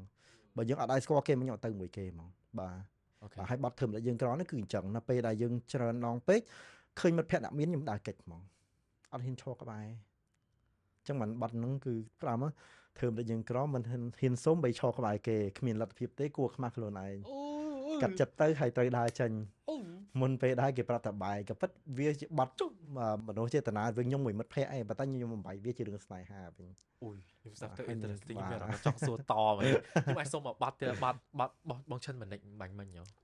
ឈិនរតនៈ ចុះបងឈិនរតនៈសុំតបងឈិនរតនៈបាត់អារម្មណ៍ពេលសាច់លេទឹកនេត្រា អាហ្នឹងយើងប៉ាត់ដែរ អាហ្នឹងបាត់លើកទឹកចិត្តហ្មងខ្ញុំនិយាយពីមនុស្សមានស្នេហាបងនៅចិត្តបន្ទប់ខ្ញុំហ្នឹងគាត់អាសាខូចចិត្តរឿងស្នេហានិយាយមែនតើបាទគាត់អាសាខូចចិត្តគាត់យំរឿងស្នេហាឲ្យតែគាត់ផឹកស៊ីគាត់យំរឿងស្នេហារហូតហើយខ្ញុំជួយចិត្តលើកទឹកចិត្តគាត់បងមកចាំមួយចាំពីទៅឥឡូវចាំហ្នឹងហើយអត់ទេនិយាយមែនតើណាដល់ពេលគាត់ចឹងមនុស្សខ្ញុំមនុស្សមួយជួយចិត្តលើកទឹកចិត្តគេតាំងពីដើមតាំងពីក្មេងមកគឺមិនដឹងមកចូលចិត្តលើកទឹកចិត្តមកថាមិត្តភ័ក្ដិបងប្អូនឬក៏ណាគេគឺអ្នកនៅក្បែរគឺចិត្តលើកទឹកចិត្តគេហ្មងដល់ពេលអញ្ចឹងទៅខ្ញុំធ្វើប័ណ្ណនឹងឡើងខ្ញុំគិតថាប័ណ្ណនឹងមានអត្ថន័យល្អបាទអញ្ចឹងខ្ញុំចេះតែឃើញសង្គមឥឡូវឲ្យតែឈឺចាប់រឿងស្នេហាគឺសម្លាប់ខ្លួនឈឺចិត្តរឿងស្នេហាតែគិតរឿងផ្ដេសផ្ដាស់អញ្ចឹងទៅបាទអញ្ចឹងដើម្បីបង្រៀនឲ្យខ្ញុំឃើញប័ណ្ណចម្រៀងច្រើនគឺឈឺចាប់ច្រើនបាទអញ្ចឹងខ្ញុំចង់បំបែកពីប័ណ្ណចម្រៀងឈឺចាប់មកជាប័ណ្ណចម្រៀងលើកទឹកចិត្តវិញបាទអញ្ចឹងបានពេលហ្នឹងវាមេឌីថ្មីផងវា hit ទៅហ្មងបាទចុះលយមែនឥឡូវខ្ញុំសុំមកបាត់ទៀតតែបាត់ផ្សេងបាត់បង្រៀនកុំជឿមនុស្សស្វឹងរឿងរ៉ាវរបស់ខ្ញុំផ្ទាល់ហ្មងហើយបូកផ្សំនឹងរឿងរ៉ាវរបស់បងធွာខ្ញុំទៀត អូខេបាទបងគាត់ថាចេះគាត់ទៅផឹកអស់លើ7កំប៉ុងកុំជឿគាត់អត់គាត់និយាយចឹងហ៎ហ្នឹងហើយខ្ញុំបានចំណងជើងពីគាត់យ៉ាចំណងជើងអញ្ចឹងមានន័យថាកុំជឿមនុស្សស្វឹងបាទមនុស្សស្វឹងតែផឹកស្វឹងទៅគឺនិយាយលេងពាក្យពិតហើយដល់ពេលហើយបើរឿងរ៉ាវរបស់ខ្ញុំវិញខ្ញុំមនុស្សខ្ញុំចាចូលចិត្តអាពេលស្វឹងហ្នឹងខទៅតែអាពេលស្វឹងហ្នឹងគឺនឹកគេខ្លាំងហើយប្រាប់តែស្រឡាញ់គេខ្លាំងណាស់ហ្នឹងហើយជាផឹក crush របស់យើងហ្មងហ្នឹងហើយគេថប់ស្រឡាញ់ថាគេថប់ស្រឡាញ់យើងដែរអញ្ចឹងបានអាពេលស្វឹងរហូតដល់គេនិយាយមិនស្វឹងទៀតហើយហ៎ដល់ទេឡើយគេសួរអញ្ចឹងគេសួរឥឡូវស្វឹងមិនមែនបើស្វឹងបាច់និយាយគ្នាទេដល់គេនិយាយអញ្ចឹងបើស្វឹងមិនបាច់និយាយគ្នាទេព្រោះថាព្រឹកឡើងនេះខ្ញុំទៅផ្លេចអស់ហើយអញ្ចឹងចរិតថោកគាត់វ៉ាវខ្ញុំមិនដឹងដែរថាវាធ្វើទៅល្បីបាទជីវិតបងជាអ្នកនិពន្ធតាំងពីដើមរហូតដល់ពេលចូលហងមេរឿងអីដែលសប្បាយចិត្តជាងគេវិញនិយាយទៅរឿងដែលសប្បាយចិត្តជាងគេគឺយើងទៅកន្លែងណាគេចាក់បាត់ចម្រៀងដែលយើងនិពន្ធនឹងស្ដាប់រឿងហ្នឹងគឺយើងអង្គុយឲ្យញឹមតែឯងហ្មងធ្វើគេនិយាយមែនទេគេអត់ស្គាល់និពន្ធកន្លែងគឺយើងអង្គុយឲ្យញឹមតែឯងហ្មងនិយាយមែនទេថាមិត្តភក្តិហ្នឹងអញញឹមរឿយគេចាក់បាត់តែឯងមែនប៉ុន្តែពូខ្ញុំនិពន្ធតែមីងខ្ញុំតែធ្លាប់គិតចង់អញ្ចឹងដែរតាបាទហើយអ្វីកាន់សប្បាយចិត្តគេចាក់បាត់យើងហ្មងពេលយើងថាអូម្ចាស់បាត់នេះម្ចាស់បាត់នេះអញ្ចឹងទៅហើយគេចាក់បាត់យើងខ្ញុំជឿថាបងអាចសំណាងមួយដែរដោយសារតែចេះប្រឡូកនៅក្នុងវិស័យសិល្បៈហ្នឹងបើនិយាយពីអ្នកដែលគាត់និពន្ធឲ្យអាចចេញច្រៀងមានតិចមែនតើហើយអ្នកដែលរបៀបថាដូចបងអញ្ចឹងនិពន្ធបទគេក៏ល្បីបទខ្លួនឯងក៏ទទួលបានការគាំទ្រអាហ្នឹងវាជាមោទនភាពហើយតែបើអ្នកខ្លះវិញបងមួយចំនួនគាត់ខំប្រឹងតែបទខ្លួនឯងតែវាអត់សូវល្បីបែរជានិពន្ធល្បីឲ្យគេក៏ល្បីដែរហ្នឹងហើយឥឡូវហ្នឹងខ្ញុំជឿថាក៏អាចមានខ្លះដែរអញ្ចឹងសម្រាប់បងគាត់ថាអាចនឹង grateful ហើយនឹងមានបនរបៀបថាមោទនភាពហើយនឹងសំណាងមួយដែរត្រូវហើយបងមើលនិយាយទៅហ្នឹងហើយសំណាងអាចថាសំណាងមួយដែរដែលថាយើងអាចធ្វើឲ្យថាអ្នកចម្រៀងល្បីផងយើងអាចច្រៀងខ្លួនឯងល្បីផងមានអីដែលបងចង់ឲ្យ advice តិចតួចសង្ខេបព្រោះដោយសារឥឡូវនេះមានអ្នកចម្រៀង original បែរថាតាមពិតឥឡូវហ្នឹងគឺនិពន្ធគ្រប់គ្នាឲ្យគាត់ថាឥឡូវគេនិយម rap និយម hip hop អីចឹងខ្ញុំជឿថាអ្នកខ្លះគាត់ burn out ដែលគាត់ចង់ចោះចាញ់អីចឹងបើបងដោយសារតែបងបត់ពិសោធន៍ឥឡូវហ្នឹងក៏នៅបងនិពន្ធដែរអញ្ចឹងមានអី advice តិចបើសម្រាប់ខ្ញុំហ្មងក៏ពិតឥឡូវក៏ពិតបងប្អូនគួរតែសិក្សាទៅលើអ្នកស្ដាប់វិញតើអ្នកស្ដាប់របស់យើងគឺប្រភេទណាបាទសម្បីតែឥឡូវខ្ញុំធ្វើបទចម្រៀងក៏ខ្ញុំចេញប្រភេទ R&B វិញយល់បាទមិនได้ខ្ញុំអភិវឌ្ឍទៅតាមសម័យកាលយើងធ្វើជាអ្នកនិពន្ធបាទកុំបោះបង់បើសិនយើងស្រឡាញ់នៅខាងហ្នឹងបាទអញ្ចឹងបើសិនមានក្តីសម័យកុំបោះបង់ឲ្យសោះមិនថាវិស័យ rap មិនថាបទចម្រៀងមនោចេតនាក៏ដោយតែបងប្អូនត្រូវមើលវិញថាតើឥឡូវនេះគេចិត្តស្ដាប់បទអីគេព្រោះចម្រៀងនិយាយទៅវាអត់នៅមួយកន្លែងទេបាទឥឡូវយើងមើលពីមុនហ្មងយើងមាន rap មានអីតើមកចូលមនោចេតនាវិញណាវាអញ្ចឹងវាទៅមកខ្ញុំគិតថាវាវិលជុំតែពេលឥឡូវគឺគេពេញនិយមបទ rap យល់បងចោះការជំនាន់ពេលដែលគេនិយមបទញាក់វិញការមាន concert ច្រើនណាមានបទញាក់ខ្លះបងនិពន្ធទេឬក៏ភាគច្រើនបង stay តែរបៀបបទខ្ញុំអត់សូវធ្វើបទញាក់ បងអត់ស្រឡាញ់ឬក៏អត់បងគិតថាអត់ត្រូវនឹងបងឬ វា ក៏ អត់ត្រូវនឹងខ្ញុំវាអត់ត្រូវនឹងខ្ញុំហ្មងតែតែឥឡូវយើងចាប់ដើមចេះម្នាក់បើកចិត្តទទួលយកបាទតែថ្មីមួយឆ្នាំ2ឆ្នាំហ្នឹងចុះបាទយើងបើកចិត្តចេះទទួលយកហើយយើងចាប់ដើមចេះធ្វើបទញាក់ កំឡុងពេលដែលបងជាអ្នកនិពន្ធឬក៏នៅក្នុងផលិតកម្មផ្ទាល់មកដោយសារតែបងនិពន្ធបទឲ្យគេបទខ្លះអាចនឹងអត់ផ្ទុះមានទេបងមើលទៅ មានច្រើន អូមានច្រើនទៀត បាទមានច្រើនដែលអត់ផ្ទុះបទដែលយើងរំពឹងថាផ្ទុះវាអត់ផ្ទុះទេបាទអាបទដែលយើងមិនរំពឹងថាផ្ទុះវាផ្ទុះធម្មតាតែបទចម្រៀងយើងធ្វើទៅវាអត់ចេញជាលទ្ធផលណាមានន័យថាបានតែមកចេញជាចម្រៀងតែអត់មានអ្នកស្ដាប់យើងក៏ concern លើខ្លួនឯងដែរលើទឹកដៃរបស់យើងដែរចាំមិនយើងខំប្រឹងចេះទៅមុខឈ្មោះទៅមុខទេ ធ្លាប់មានសិស្សបងឬក៏មេគាត់ស្ដីឲ្យបងឯងមើលទៅពេលខ្លះ និយាយទៅគាត់មិនស្ដីឲ្យគាត់ថាគាត់តម្លាក់ពីការយកបទយើងច្រើនបទមកយកតិចបទវិញអញ្ចឹងណាចឹងយើងដឹងពីខ្លួនឯងប៉ុន្តែបទហ្នឹងនៅពេលយើងយកមកលក់នៅក្រៅទៅជាល្បីវិញ អាចមានអញ្ចឹងទៀត មានបទមួយ អូខេ បើថ្ងៃមួយបងបាត់ការចងចាំ អូ តើអូននៅស្រឡាញ់ស្ម័គ្រនៅក្បែរបងទេ អូបទហ្នឹងទៀតបងនិយាយផងទៀត ហ្នឹងហើយខ្ញុំធ្លាប់ធ្វើឲ្យតង្ហៀងហ្នឹងហើយតែបទហ្នឹងគឺព្រោះខ្លាំង វ៉ាវ បាទបទហ្នឹងបទទី1ដែលចាក់លើ YouTube បាន8 10លានណា តាមស្ដាប់បងនិយាយមិញបងក៏ជាមនុស្សម្នាក់ដែលអាចជ្រើសរើសអ្នកចម្រៀងឲ្យគាត់ច្រៀងឲ្យសមជាមួយនឹងអ្វីដែលយើងបានធ្វើដែរតែ បាទ បទពិសោធន៍របស់បងធ្លាប់មានអ្នកចម្រៀងណាតែយើងអត់និយាយឈ្មោះទេអ្នកចម្រៀងណាដែលគាត់របៀបថាយើងឲ្យបទហ្នឹងទៅគាត់យើងដឹងថាគាត់សាកសមរបស់តែគាត់បដិសេធ មានតា អាចថាភាកច្រើនក្រៅមូលហេតុអីដែរបងភាកច្រើន ខ្ញុំអត់ដឹងដែរអាហ្នឹងលើការសម្រេចចិត្តរបស់គាត់ បើអត់មានសួរហេតុផល អត់សួរខ្ញុំអត់ចូលចិត្តសួរហេតុផលឲ្យច្រើនបាទអត់ចេះធ្វើម៉េចបើគេអត់ចង់ច្រៀងប៉ុណ្ណឹងបាទហើយយើងត្រូវសួរហេតុផលគេមនុស្សที่អត់ចង់យើងមិនបាច់សួរទេអាចនិយាយបានថាជាអារម្មណ៍របស់គាត់អត់ធម្មតាអ្នកចម្រៀងមុននឹងច្រៀងបទចម្រៀងបទហ្នឹងគាត់ត្រូវមានព្រលឹងចូលក្នុងចម្រៀងហ្នឹងកាលណាគាត់អត់ពេញចិត្តផងយើងយកឲ្យគាត់ច្រៀងដូចឲ្យចម្រៀងហ្នឹងយកទៅចោលអញ្ចឹងបាទហ្នឹងហើយ អូខេឮថាមិញបងកំឡុងពេលដែលបងរៀនហើយបងធ្វើការក្នុងហងមាសបងជួផ្ទះបងអីហងរៀងពិបាកដែរត្រូវឲ្យបងពេលដែលអត់ពីប៉ាទៅ បាទពិបាកបន្ទាប់ពីពិបាកហើយយើងក៏បានធូរនៅពេលយើងចូលហងមាស អូខេ បាទ បន្ទាប់ពីហងមាសហ្នឹង បន្ទាប់ហងមាសហើយគឺជីវិតខ្ញុំពិបាកខ្លាំងបំផុត ទៅអញ្ចឹងវិញ បាទពិបាកខ្លាំងបំផុតដែលខ្ញុំអត់ធ្លាប់ជួបក្នុងមួយជីវិតរបស់ខ្ញុំគឺខ្ញុំនៅពេលដែលប្អូនឈឺខ្លាំងពេលហ្នឹងគឺបន្ទុកគ្រប់យ៉ាងគឺត្រូវធ្លាក់មកលើខ្ញុំហ្មង មិនមិនត្រូវធាក់តែបងទៀតចឹង ដោយសារបើនិយាយពីទ្របធនអីចឹងណាយើងរៀងបងប្អូនយើងរៀងក្រាន់ជាងគេអញ្ចឹងណាហើយយើងក៏តាមបណ្ដាំប៉ាមួយទៀតដែលថាមុននឹងគាត់ចែកឋានទៅហ្នឹងគាត់ឲ្យខ្ញុំជួយមើលបងប្អូនអញ្ចឹងមកខ្ញុំមើលរឿងមួយរបស់ផលិតកម្មបងលីដាអលីបាទចាស់កំព្រាគឺប្លង់ហ្នឹងគឺដូចប្លង់ខ្ញុំយំយកហ្មងគឺដូចជាប្លង់ដែលឪពុកខ្ញុំកំពុងតែផ្ដាំផ្ញើខ្ញុំជាមួយនឹងបងប្អូន3នាក់រឿងហ្នឹងមិនមានបងប្អូន3នាក់ស្រីមួយត្រូវអត់គឺដូចជាខ្ញុំ3នាក់បងប្អូនខ្ញុំកំពុងនៅក្នុងប្លង់ហ្នឹងអញ្ចឹង យ៉ាងម៉េចដែរបងពេលហ្នឹង កូនបងប្អូនមានតែ3នាក់ទេ អូគាត់និយាយទាំង ហ្នឹងហើយចេះស្រឡាញ់គ្នាឬអត់ប្លង់ហ្នឹងគឺខ្ញុំនៅដិតតាមនៅអារម្មណ៍ ពេលហ្នឹងគាត់នៅប៉ែតដែរត្រូវ នៅប៉ែតចុងក្រោយឯងតែមុននឹងគាត់បាត់បង់ការចងចាំន័យថាមុននឹងគាត់លេងដឹងតែខ្លួនឯងជាណាគេណាគឺគាត់បណ្ដាំចុងក្រោយរបស់គាត់ទុកចិត្តលើខ្ញុំគ្រូសាហ្នឹងគឺគាត់ពឹងលើខ្ញុំគាត់ជឿជាក់លើខ្ញុំអាចមើលថែបងប្អូនហើយនឹងម៉ាក់ខ្ញុំមានតែខ្ញុំអាចមើលបាន តែគាត់បាននិយាយនៅមុខបង មុខបងប្អូនទាំង3នាក់ អូខេ បាទតែបង2នាក់ទៀតគាត់នៅខេត្តអញ្ចឹងមួយម៉ាក់ខ្ញុំអញ្ចឹងរូបភាពទាំងអស់ហ្នឹងវានៅតាមអារម្មណ៍ដល់ពេលខ្ញុំមើលរឿងហ្នឹងទៅវារូបភាពហ្នឹងវានៅក្នុងភ្នែកចាកន្លែងប្លង់ហ្នឹងខ្ញុំយំយកទឹកអត់មិនទឹកភ្នែកហ្នឹងវាហូរមកពីណាហើយអាពាក្យសម្ដីគាត់ផ្ដាំផ្ញើហ្នឹងវានៅដក់ជាប់នៅអារម្មណ៍អញ្ចឹងដូចខ្ញុំនិយាយអញ្ចឹងគឺសម្រាប់គ្រួសារមួយហ្នឹងគឺខ្ញុំហ៊ានលះបង់ជីវិត យល់ បាទគឺគាត់និយាយឲ្យបានប្រហែលថ្ងៃគាត់ចាប់ដើមរវើរវាយលែងដឹងអីលែងដឹងឆល់លែងមានគាត់លែងដឹងខ្លួនគាត់ជាណាគេលែងអីចឹងណាបាទរហូតមកទៀត បាទរហូតទៅគាត់ផុតទៅហ្នឹងហើយអញ្ចឹងបានបងឈឺហ្នឹងបានខ្ញុំលះបង់អស់ហើយខ្ញុំថាអស់អីក៏អស់ខ្ញុំអត់ខ្វល់ទេសឹងថាគាត់ចង់ខូចកលៀនទេណាពេលហ្នឹងណាបាទគេបញ្ជូនចាញ់ហ្នឹងទៅដល់ពេលហើយខ្ញុំនៅតែជំនះយកគាត់ទៅក្រៅប្រទេសអញ្ចឹងទៅបានគាត់ជា ប៉ុន្តែពេលដែលបងពិបាកហ្នឹងដោយសារតែប្អូនឈឺឬក៏ថែមទាំងវិបត្តិហិរញ្ញវត្ថុយ៉ាង ហ្នឹងហើយយើងលក់អស់ហើយហ្នឹងបាទទាំងឡានទៅនៅអីយើងមានលក់អស់ពេលហ្នឹងលេងតុងទីនឲ្យយើងដេញអស់ហើយយើងដេញអស់ហើយមានក្នុងខ្លួនប្រហែលអស់លេងមានន័យថាពេលបងចេញពីពេទ្យហ្នឹងគឺយើងអស់ពីខ្លួនលេង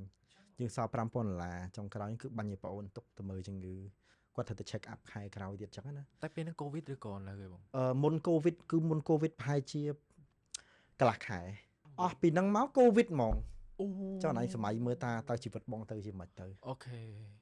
បងគិតថាចេះមិនទៅពេលដែលបងអូនចាប់ហ្នឹងលុយ50000បាញ់ឲ្យបងអូនចឹងបងអាចរកចំណូលបានទៀតតែវិច័យដំចង្រៃអីវាមានកូវីដមកទៀតនេះចឹងក្នុងកងបងសល់ 0.50 ប្រហែល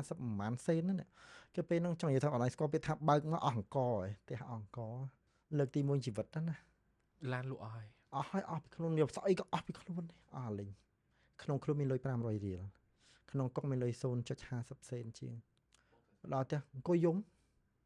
ស្រែកទៅហោយំដូចកូនក្មេងហើយហេតុអីជីវិតយើងមកធ្លាក់មកដល់ចំណុចហ្នឹងមិនឯងយំហ្នឹងមិនយំនេះយំឲ្យចង់ចាំប៉ុន្តែអត់ឲ្យបងដឹងទេណា អត់មានអ្នកដឹងទេ បាទឲ្យគ្រួសារដឹងទេគ្រួសារដឹងថាត្រឹមយើងលំបាកតែឲ្យគាត់ដឹងថាលំបាកដល់ថ្នាក់វាសល់តែអង្គមកគ្មានអង្គមកកំប៉ុងនៅក្នុងខ្លួនណាគាត់អត់ដឹងថាយើងលំបាកដល់ថ្នាក់ហ្នឹង យំហើយស្អែកឡើងបងធ្វើអី ស្អែកឡើងជឿថាខ្ញុំអង្គុយយំមកខ្ញុំជួតផ្នែកខ្ញុំអង្គុយធ្វើចម្រៀងចឹងអារម្មណ៍ហ្នឹងពិបាកទទួលយកណាឥឡូវសម័យមើលអ្នកធ្វើចម្រៀងត្រូវការអារម្មណ៍ស្រស់ថ្លាត្រូវអត់ដើម្បីធ្វើចម្រៀងវាខុសពីយើងអង្គុយសេចម្រៀងថ្ងៃនេះខុសពីយើងអង្គុយសេចម្រៀងកាលពីលើកមុនយើងសប្បាយចិត្តនឹងធ្វើចម្រៀងមានន័យថាយើងដើរជុំវិញប្រទេសហ្មងដើរលេងសប្បាយហើយយើងអង្គុយចាំតែធ្វើចម្រៀងលើកនេះអត់ទេមានន័យយើងខំប្រឹងធ្វើចម្រៀងតែខ្លួនឯងកំពុងគ្មានអារម្មណ៍ធ្វើចម្រៀងហ្នឹងមក ហើយពេលហ្នឹងបងកំពុងតែពិបាក បាទអូយអូនពិបាកខ្លាំងហើយសប្បាយចិត្តខ្លាំងដាក់5បတ်មេយកទាំង5បတ်ណា ចុះឥឡូវចេះអាពេលបងវេទនាតើបងទៅរកអ្នកណាគេអត់ រមានតែមានមិត្តភក្តិខ្លះគាត់ជួយបានអញ្ចឹងទៅយើងនៅតែមានអ្នកជួយមានអ្នកអីអញ្ចឹងប៉ុន្តែយើងអត់រំពឹងគេទាំងស្រុងទេ តែពេលហ្នឹងបងនិយាយប្រាប់ពួកគាត់ថាម៉េចបានពួកគាត់សម្រេចជួយបង មានអីគេដឹងពីខ្ញុំថាមនុស្សខ្ញុំកុំរហាមាត់ទៅពឹងគេណាហ្នឹងហើយអញ្ចឹងតែខ្ញុំហាមាត់ពឹងមានតែខ្ញុំលំបាកអីមិនខ្ញុំពឹងគេនិយាយទៅវាសឹងតែគ្រប់គ្នាបាទខ្ញុំសំណាងត្រង់ហ្នឹងមួយដែរបាទហ្នឹងហើយតែគាត់ឲ្យអ្វីយើងធ្ងន់ណានេះខ្ញុំផ្ដាំផ្ញើជាសារផ្ដាំផ្ញើណាសម្រាប់បងប្អូនដែលគាត់តែងតែចូលចិត្តចង់និយាយថាយើងខ្ចីលុយគេហើយមានអាការប្រាក់ថ្លៃអីចឹងណាយើងលើកពីនេះទៅដាក់នោះលើកពីនោះទៅដាក់នេះអញ្ចឹងវាន់កហ្មងបាទ អញ្ចឹងមានន័យថាបងខ្ចីលុយមិត្តភក្តិបងហើយទៅខ្ចីលុយអ្នកផ្សេងដើម្បីដោះបំណុលមិត្ត បាទ ភក្តិបង ដល់ មែន បំណុលបាទ ហើយពេលហ្នឹងមិនបងត្រូវគិតអញ្ចឹងវិញ ធម្មតាយើងវាអត់ចង់ខកសំដែលើដូចថាខ្ញុំស្រឡាញ់មិត្តភាពច្រើនជាងខ្ញុំអត់ចង់ឲ្យខកសំដីជាមួយអញ្ចឹងណាបាទ បាទនិយាយពីការងារបងឯងនិយាយថាចេះការងារជោគជ័យធម្មតាទេ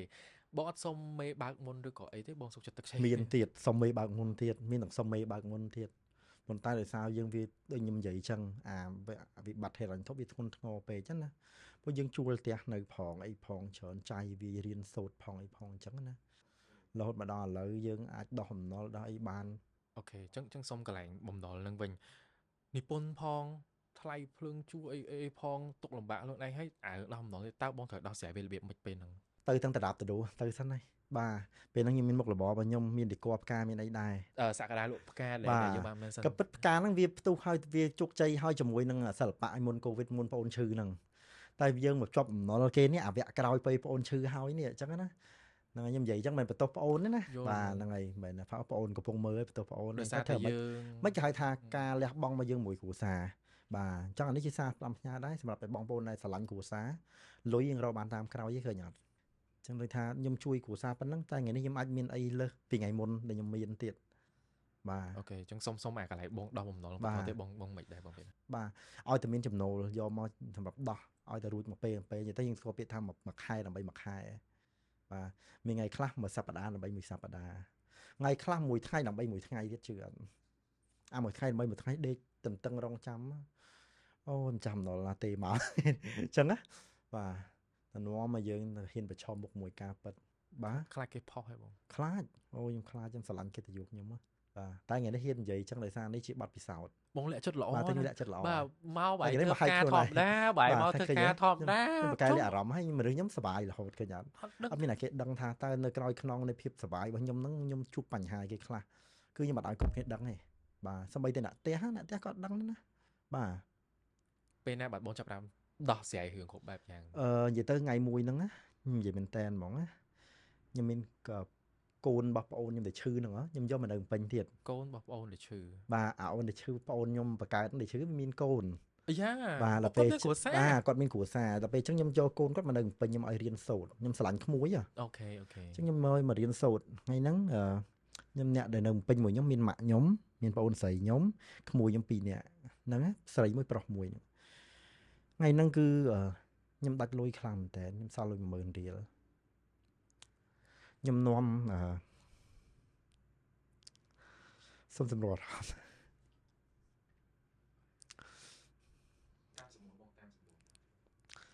គឺពេលហ្នឹងខ្ញុំនាំក្មួយខ្ញុំទៅហាងនំប៉័ងមួយហ្នឹង2នាក់ក្មួយហ្នឹងស្រីមួយប្រុសមួយណាខ្ញុំត្រូវការទិញនំប៉័ងមួយសម្រាប់ព្រឹកឡើងគាត់ត្រូវគៀបនំប៉័ងទៅរៀនណាក្មួយមួយទៀតគាត់សុំខ្ញុំទិញដូណាត់តែខ្ញុំអត់ឲ្យគាត់ទិញទេដោយសារខ្ញុំដឹងលុយខ្ញុំអត់គ្រប់ទេតែគាត់ធ្វើមិនអត់គាត់ខំនំដូណាត់គាត់ខំគាត់ទុកវិញសួរថាមិនអូនធ្វើអញ្ចឹងខ្ញុំសួរតែគាត់ណាគាត់ទូចមែនតើអូនធ្វើយ៉ាងថាបើធ្វើអញ្ចឹងអ៊ំមិនទិញឲ្យអូនអញ្ចឹងវាសំដីរបស់គាត់វាដកក្នុងអារម្មណ៍យើងទៅចាំដល់ឥឡូវថាយើងអន់មែនយើងអត់មានលទ្ធភាពទិញដូណាត់ឲ្យក្មួយមួយប៉ុណ្ណឹងបាទមកដល់ផ្ទះអឺអរគុណខ្ញុំឃើញក្មួយគាត់ញ៉ាំពងទាដែលយើងទិញហ្នឹងណាវាមាន5គ្រាប់ម៉ាក់ខ្ញុំមួយបងអូនខ្ញុំមួយនិយាយទៅគ្នា5នាក់ម្នាក់1គ្រាប់ខ្ញុំឃើញគាត់ញ៉ាំថាអូត្រីសក្តាហើយមិនបានធ្លាក់ដល់ចំណុចហ្នឹងអញ្ចឹងខ្ញុំតាំងចិត្តខ្លួនឯងថាខ្ញុំអត់អាចនៅអញ្ចឹងរហូតខ្ញុំជឿថាបងទ្រាំយួយតម្រាំចេញអាពាក្យមិញត្រីសក្តាហេតុអីបានដល់ពេលហេតុអីបានដល់ថាចង់និយាយថាខ្ញុំមិនដឹកស្គាល់បំណុលក៏ជាពាក់គេវាជួបរឿងច្រើននៅក្នុងជីវិតប៉ុន្តែពេលហ្នឹងបងខ្វះខាតទេហេតុអីបងសម្រេចចិត្តយកក្មួយយកមកចិញ្ចឹមស្រឡាញ់តែប៉ុណ្្នឹងទេបាទស្រឡាញ់ខ្ញុំចង់ដោះបន្ទុកប្អូនទៀតអត់ចង់ឲ្យប្អូនគាត់មានគាត់ទៅជាពីឈឺខ្ញុំអត់ចង់គាត់មានរឿងបន្ទុកធម្មតាចិញ្ចឹមគ្មានអត់ស្រួលទេចំណាយច្រើនតែគាត់អត់ដឹងថាបងជាពាក់លុយគេទេហ្នឹងហើយអត់ដឹងហ្នឹងហើយដល់ពេលអញ្ចឹងទៅបាទខ្ញុំចាប់ផ្ដើមថាខ្ញុំតាំងចិត្តមិនខ្ញុំត្រូវតែខ្លាំងខ្លួនឯងហ្នឹងហើយចាប់ពេលហ្នឹងខ្ញុំខំប្រឹងខ្លាំងមែនតើតែគាត់ថាអ្វីដែលចំណូលបានមកហ្នឹងគឺវានៅតែមិនសមប្រកបតែវិច័យដន្យអាចថាជានិស័យមួយចុះ D ក៏តាក់ទងមកខ្ញុំឲ្យផលិតរឿងមួយធ្វើចាក់ YouTube ចោលខ្ញុំថា D បើធ្វើចាក់ YouTube ទៅដែរថែមតែ10000ទៅធ្វើចាក់កុនទៅមិនល្អតែមិនមែនហើយខ្ញុំនិយាយមក D ទៅ D រឿងទី1នេះមិនមែននិយាយចឹងចង់បានលុយអីទេណាគឺខ្ញុំជួយផលិតកុននឹងឲ្យជោគជ័យហ្មងខ្ញុំ commitment ចឹងហ្មង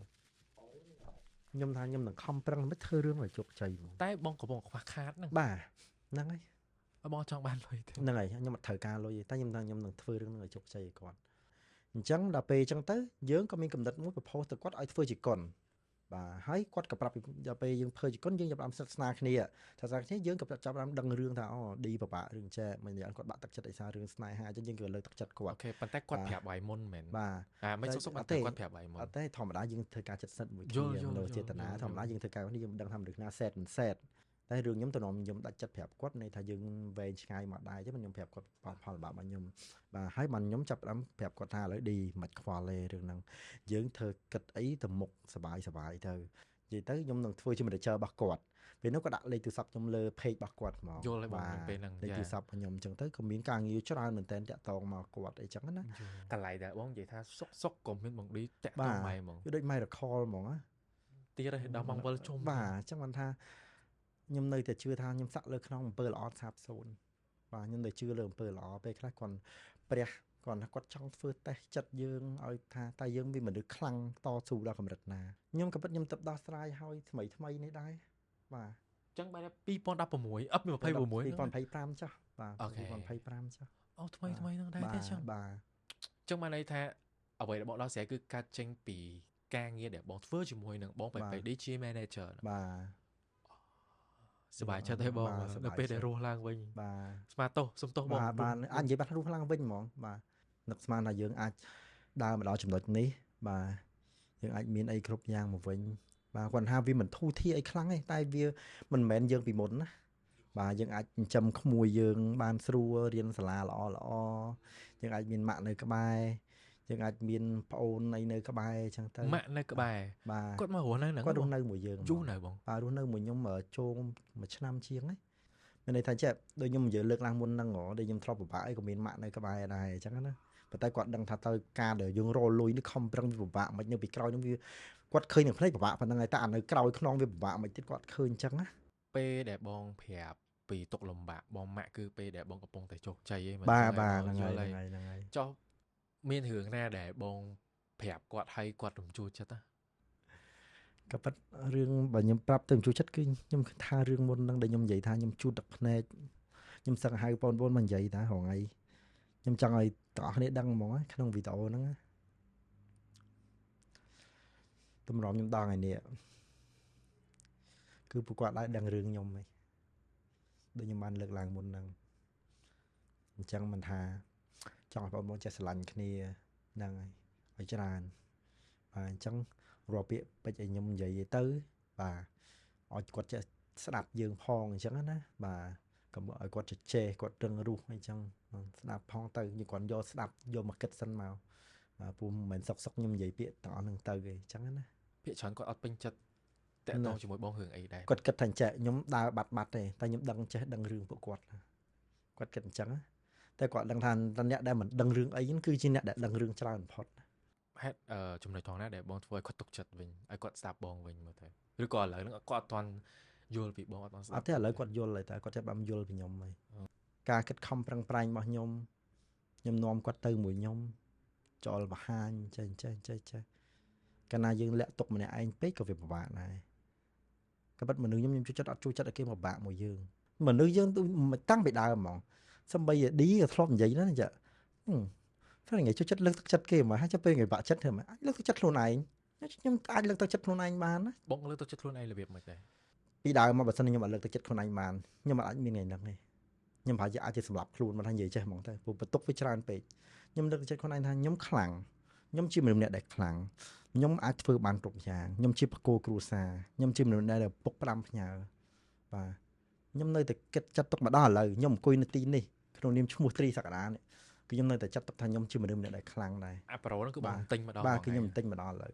បាទទោះខ្ញុំមានបញ្ហាអីកើតឡើងលើជីវិតខ្ញុំក៏ដោយគឺខ្ញុំនៅតែចាត់ទុកខ្លួនឯងខ្លាំងតែមិនមែនត្រូវគ្រប់រឿងទេមិញបងមែនសិនដែរសឹងថាសម្រាប់ខ្លួនចឹងបងក៏ធ្លាប់គិតអាហ្នឹងដែរបាទធ្លាប់ដូចគេដូចឯងដែរធ្លាប់ខ្ញុំធ្លាប់ដល់ធ្លាក់ដល់ផ្លូវហ្នឹងបាទតែដោយសារយើងទាញខ្លួនឯងវិញអាហ្នឹងកតាចំណេះដឹងផងកតាយើងប្រឡូកជាមួយសង្គមខាងក្រៅផងហើយក៏ធ្លាប់ឃើញគេផ្សេងបាទហើយណាមួយទៀតអញ្ចឹងមិនថាការសិក្សាសំខាន់ណាស់សម្រាប់ជីវិតមនុស្សយើងបាទបានគេទាមមនុស្សយើងសិក្សាឲ្យបានខ្ពង់ខ្ពស់កាលណាយើងសិក្សាបានខ្ពង់ខ្ពស់យើងចេះទាញខ្លួនឯងវិញយ៉ាងហោចណាស់បាទរៀនឲ្យចប់ថ្នាក់ទី12សិនបើយើងមិនបានបន្តដល់ foundation យើងក៏ថ្នាក់មូលដ្ឋានគ្រឹះនៅសាកលវិទ្យាល័យអញ្ចឹងណាបាទហើយបើសិនតែហោចណាស់ក៏បានរៀនថ្នាក់មូលដ្ឋានគ្រឹះនៅសាកលវិទ្យាល័យដែរបាទនឹងធ្វើឲ្យយើងមានអាការគិតហ្នឹងកាន់តែទូលំទូលាយទៀតហើយកត្តាផ្លូវចិត្តមួយទៀតបាទក៏ពិតផ្លូវចិត្តមួយយើងណាគេក៏ចេះប៉ះតកិច្ចដែរដូចខ្ញុំឥឡូវសួរថាកំពុងតែប៉ះតកិច្ចផ្លូវចិត្តអត់មិនអត់ប៉ះទេប៉ះតែសួរថាខ្ញុំនៅតែអាចមកអង្គុយនិយាយបានប៉ុន្តែដោយសារខ្ញុំចេះធ្វើផ្លូវចិត្តខ្លួនឯងឲ្យរឹងមាំណាមួយបងបាត់ពិសោធន៍អាប្រហែលហ្នឹងប៉ុន្តែឥឡូវត្រង់កន្លែងហ្នឹងខ្ញុំចង់បង share បន្តិចដោយសារចេះភាគច្រើនគេតែងតែឆ្ងល់ថាចេះមនុស្សយើងដើរលេងតែឯងបានដែរទៅមើលគាត់តែឯងបានដែរ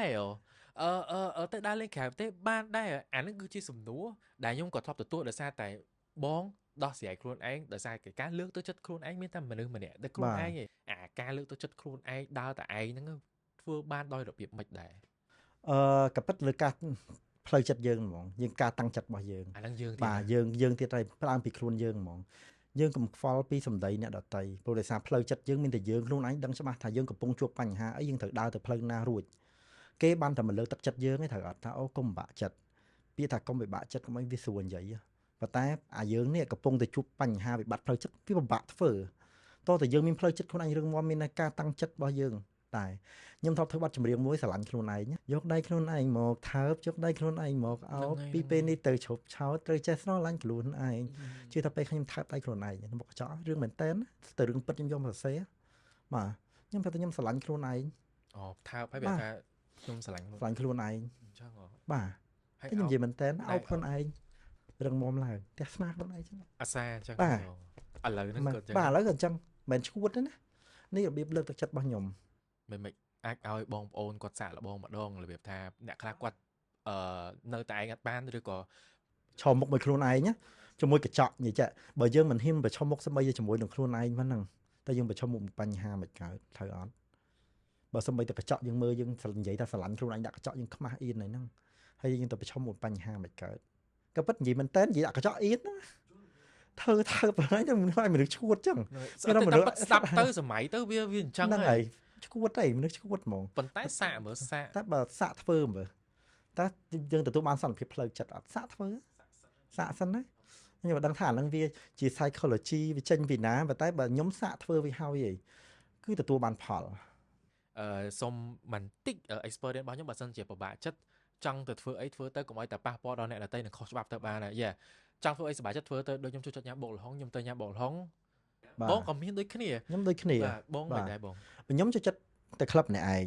ណាអញ្ចឹងណា អូខេអត់ តែអង្គុយផឹកម្នាក់ឯង បើសិនជាមានពាក្យច្រើនគេនឹងសួរបងឲ្យទៅក្លឹបម្នាក់ឯងកើតដែរឥឡូវបើទៅកើតអត់ចោះ កើត ឥឡូវធ្វើអីខ្លះទៅម្នាក់ឯង ដល់ឈររំលេងសប្បាយមានអ្នកស្គាល់មានអីអូឈីយ៉ាងណារាប់អានមិត្តភក្តិថ្មីនិយាយមែនតើចេះឈរឈីម្នាក់ឯងទៅថាចេះបងឈីមួយទៅ បើកសាឡុងឯងបង អត់បើងួសាឡុងហើយអូតែលើពេល អាចចុះពេលថាបងយកដៃខ្លួនឯងមកខើទៅមកដេកចឹងក៏បានហើយអញ្ចឹង អានឹងពេលទេ លើកទឹកចិត្តខ្លួនឯង អូនឡើងហើយថាទៅក្លឹបទៅអង្គុយផឹកអីចឹងទៅតែឯងចឹងទៅតែយើងរាប់អានមិត្តភក្តិថ្មីហ្នឹងហើយអ្នកចិត្តទឹកគេល្អគេសាយដាក់យើងទៅញឹមដាក់គេវិញទៅ ពីការកំសាន្តក្រៅពីក្លឹបកន្លែងណាដែលបងគាត់ថាអាចលើកទឹកចិត្តបងបាន ភាគច្រើនខ្ញុំចិត្តសរសេរចម្រៀងបាទខ្ញុំអញ្ចឹងវិញណាខ្ញុំយកពីអាការខូចចិត្តរបស់ខ្ញុំមកសរសេរជាចម្រៀងវិញខ្ញុំមានបទចម្រៀងក្នុង stock ច្រើនដោយសារមកឲ្យតែខ្ញុំខូចចិត្តគឺខ្ញុំអត់មានបទច្រើនទេ អូខេអញ្ចឹងតទៅរឿងបងបន្តិចទៀតចុះរឿងដែលបងនិយាយថាបងទៅតាក់តងទៅបងដើម្បីឲ្យធ្វើហ្នឹងគឺជារឿងភូមិគ្រឿងត្រូវទេ បាទភូមិគ្រាអាគមហ្នឹងហ្មងហ្នឹងប្រវត្តិភូមិគ្រាអាគមដំបូងមិនមែនជារឿងចាក់កុនទេបាទជាคลิป ធ្វើការជាមួយគាត់យ៉ាងម៉េចដែរបង និយាយទៅដំបូងឡើយគឺខ្ញុំគិតថាដំបូងរៀងពិបាកច្រើនដែរបាទនៅពេលថតពេលអីហ្នឹងមានការឆ្លុះប្រកែកគ្នាប្រកែកទៅមកប៉ាំងទៅប៉ាំងមកអញ្ចឹងទៅឃើញអីថាយើងប្រើប៉ុន្តែគាត់ថាបើចិត្តអកអត់អកទេហ្នឹងហើយតែយើងក៏មិនងាយធ្វើអីត្រូវមាត់ដែរបាទមនុស្សគាត់ open mind មានន័យថាគាត់បើកចិត្តទលាយគាត់និយាយទៅនៅក្រៅចូលចិត្តលេងច្រើននៅក្នុងទូចូលចិត្តលេងច្រើនតាម social media តែនៅក្រៅអត់ទេមនុស្សគាត់ចូលចិត្តចង់ភាពស្ងប់ស្ងាត់គាត់ចូលចិត្តធ្វើអីជាលក្ខណៈជា team វិញណាមកសបាយនៅក្រោយខ្នងគេវិញតែនៅមុខគេគឺគាត់អៀនច្រើនហ្មងដូចថាពេលខ្លះបងប្អូនយើងដូចថាពេលជួបគាត់អត់សូវឃើញគាត់ទូរីរ៉ាក់តាក់អីចឹងក៏ពិតមែនទេក៏ពិតចរិតគាត់សបាយណាស់បាទតែគាត់អៀនវិញណាគាត់អៀនយើងវិញណាហ្នឹងហើយតែអ្វីដែលខ្ញុំរៀនសូត្រពីគាត់ភាពច្បាស់លាស់នៅក្នុងការងារការតាំងចិត្តរបស់គាត់ក៏ខ្ពស់ដែរភាពច្នៃប្រឌិតរបស់គាត់ខ្ញុំពិតជាស្ងើចសរសើរនៅគំនិតច្នៃប្រឌិតរបស់គាត់ខ្លាំងមែនតើជឿថារឿងវគ្គមួយscript គាត់ត្រូវគាត់កែភ្លាមអត់កែខ្ញុំធ្វើឲ្យស៊ីនហ្នឹងគឺមិនដឹកស្មានដល់ហ្មងហើយអ្វីគាត់លើកឡើងវាមានហេតុមានផលហ្នឹងអ្វីខ្ញុំរៀនសូត្រពីគាត់ភាព flexible របស់គាត់នៅក្នុងការងារបាត់បែនបានលឿនរហ័សមែនតើអាហ្នឹងអ្វីខ្ញុំរៀនសូត្រពីគាត់តែខំប្រឹងបន្តទៀតកុំភ្លេចខ្លួនបាទកុំភ្លេចខ្លួន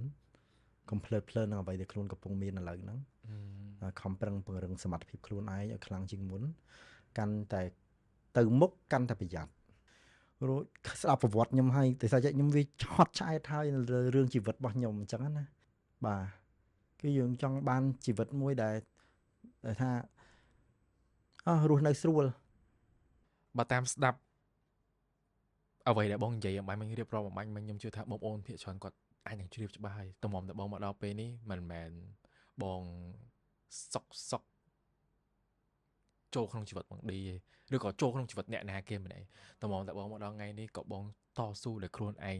ដោយមិនសូវជាពឹងពាក់អ្នកណាគេទោះការងារនោះជាការងារក្រុមបើមិនមានភាពច្បាស់លាស់របស់បងមិនមានសមត្ថភាពរបស់បងមិនមានការតាំងចិត្តរបស់បងខ្ញុំជឿថាបងអត់ដល់ឥឡូវទោះបងឌីជួយបងប៉ុណ្ណាក៏បងក៏បងនៅតែអង្គុយយំដដែលនេះខ្ញុំនិយាយអកស្ដាប់តែដោយសារតែការតាំងចិត្តរបស់បងមួយផ្នែកធំ 50% ដែរបាទខ្ញុំអាចធ្វើអីបានដោយខ្លួនឯងបាទតាំងពីដើមមកដូចអ្នកនរគ្នាបានស្ដាប់អញ្ចឹងបាទខ្ញុំអាចប្រកបមុខរបរឲ្យបានដោយខ្លួនឯងបាទ ហើយកំហុសអ្វីដែលយើងធ្លាប់មានគឺយើងបានទទួលស្គាល់នៅកំហុសដែលយើងបានតែវាបានកើតឡើងហើយអីចឹងយើងធ្វើខុសយើងទទួលខុសបាទនិយាយទៅមិនត្រឹមតែខ្ញុំទេម៉ាក់ខ្ញុំគាត់ឃើញអញ្ចឹងក៏គាត់អត់សប្បាយចិត្តដែរកាលណាយើងព្រោះឥឡូវនេះខ្ញុំដឹងថាខ្ញុំនិយាយច្រើនខ្ញុំខុសច្រើនបាទអញ្ចឹងខ្ញុំមានអីទេហើយកំហុសឆ្គងទាំងអំបាម៉ានដែលខ្ញុំទទួលគឺខ្ញុំបានទទួលហើយហើយមិនថានៅលើ social media អីគឺខ្ញុំបានផុសអស់ហើយ ព្រោះដោយសារខ្ញុំជឿថាបងឯងក៏បានបែកទៅមើលបណ្ដាញសង្គមវិញដែរព្រោះរឿងខ្លះក៏បងបានឃើញពីកំហុសរបស់ខ្លួនឯងដែរមិនចឹងគាត់ថាគោលបំណងរបស់បងឡើងមកនេះក៏ដូចជាគោលបំណងខ្ញុំជួយបងនេះគាត់ថាបងចង់បង្ហាញពីខ្លួនឯងឲ្យបានច្រើនព្រោះដោយសារតែបងគិតថាបើសិនជាគ្មានការខិតខំរបស់បងទេទោះបីជាបងឌីឬក៏ធីមបងបេឌីឬក៏អ្នកណាគេឬក៏ម៉ាក់បងជួយបងមិនក៏ដោយមានតែគេជួយបងអត់មានការតាំងចិត្តទេគឺបងនៅតែប៉ុណ្្នឹងបាទពេលនេះគឺទុកឲ្យបងតែម្ដងមានអីដែលចង់និយាយជាចុងក្រោយដែរបាទមានអីទេគឺពីអរគុណបងប្អូនអរគ្នាដែលតែងតែគាំទ្រស្រឡាញ់ចូលចិត្តខ្ញុំត្រីសក្តាតាំងពីដើមមករហូតតាំងពីអត់តមានអីសោះរហូតដល់មានថ្ងៃហ្នឹងបាទអរគុណមែនតើសម្រាប់ការស្រឡាញ់និងទុកចិត្តនិងគាំទ្ររាល់ស្នាដៃរបស់ខ្ញុំកន្លងមកមិនថាជាវីដេអូឃ្លីបមិនថាជាខ្សែភាពយន្តចាក់បញ្ចាំងតាំងរោងគុណបាទមិនថាជាបទចម្រៀងឬក៏ខ្សែដៃផ្សេងៗបាទអរគុណខ្លាំងមែនតើបើសិនជាមានបងប្អូនអរគ្នាទេខ្ញុំក៏អត់មានអីមកត្រូវអង្គុយនិយាយថ្ងៃហ្នឹងដែរបាទហើយជាចុងក្រោយនេះខ្ញុំសូមជូនពរឲ្យបងប្អូនបាទជួបតែសំណាងល្អជួបសុខភាពល្អបាទប្រាថ្នាអ្វីបានសម្រេចដោយក្តីប្រាថ្នា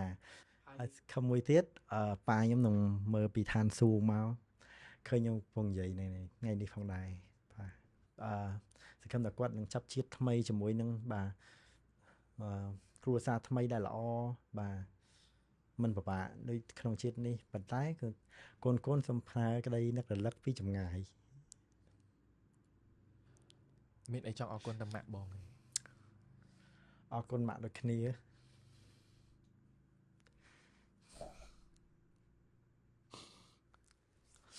អរគុណដែលអត់បោះបង់កូនអរគុណដែលថាតួកូនមានរឿងអីក៏ដោយកូនមានឧបសគ្គអីក៏ដោយគាត់តែងតែនៅក្រោយខ្នងនៅចាំលើកទឹកចិត្តផ្ដល់កម្លាំងចិត្តឲ្យកូនអរគុណមែនតើជូនពរម៉ាក់មានសុខភាពល្អសំណាងល្អដូចគ្នាជាផុតពីជំងឺផ្សេង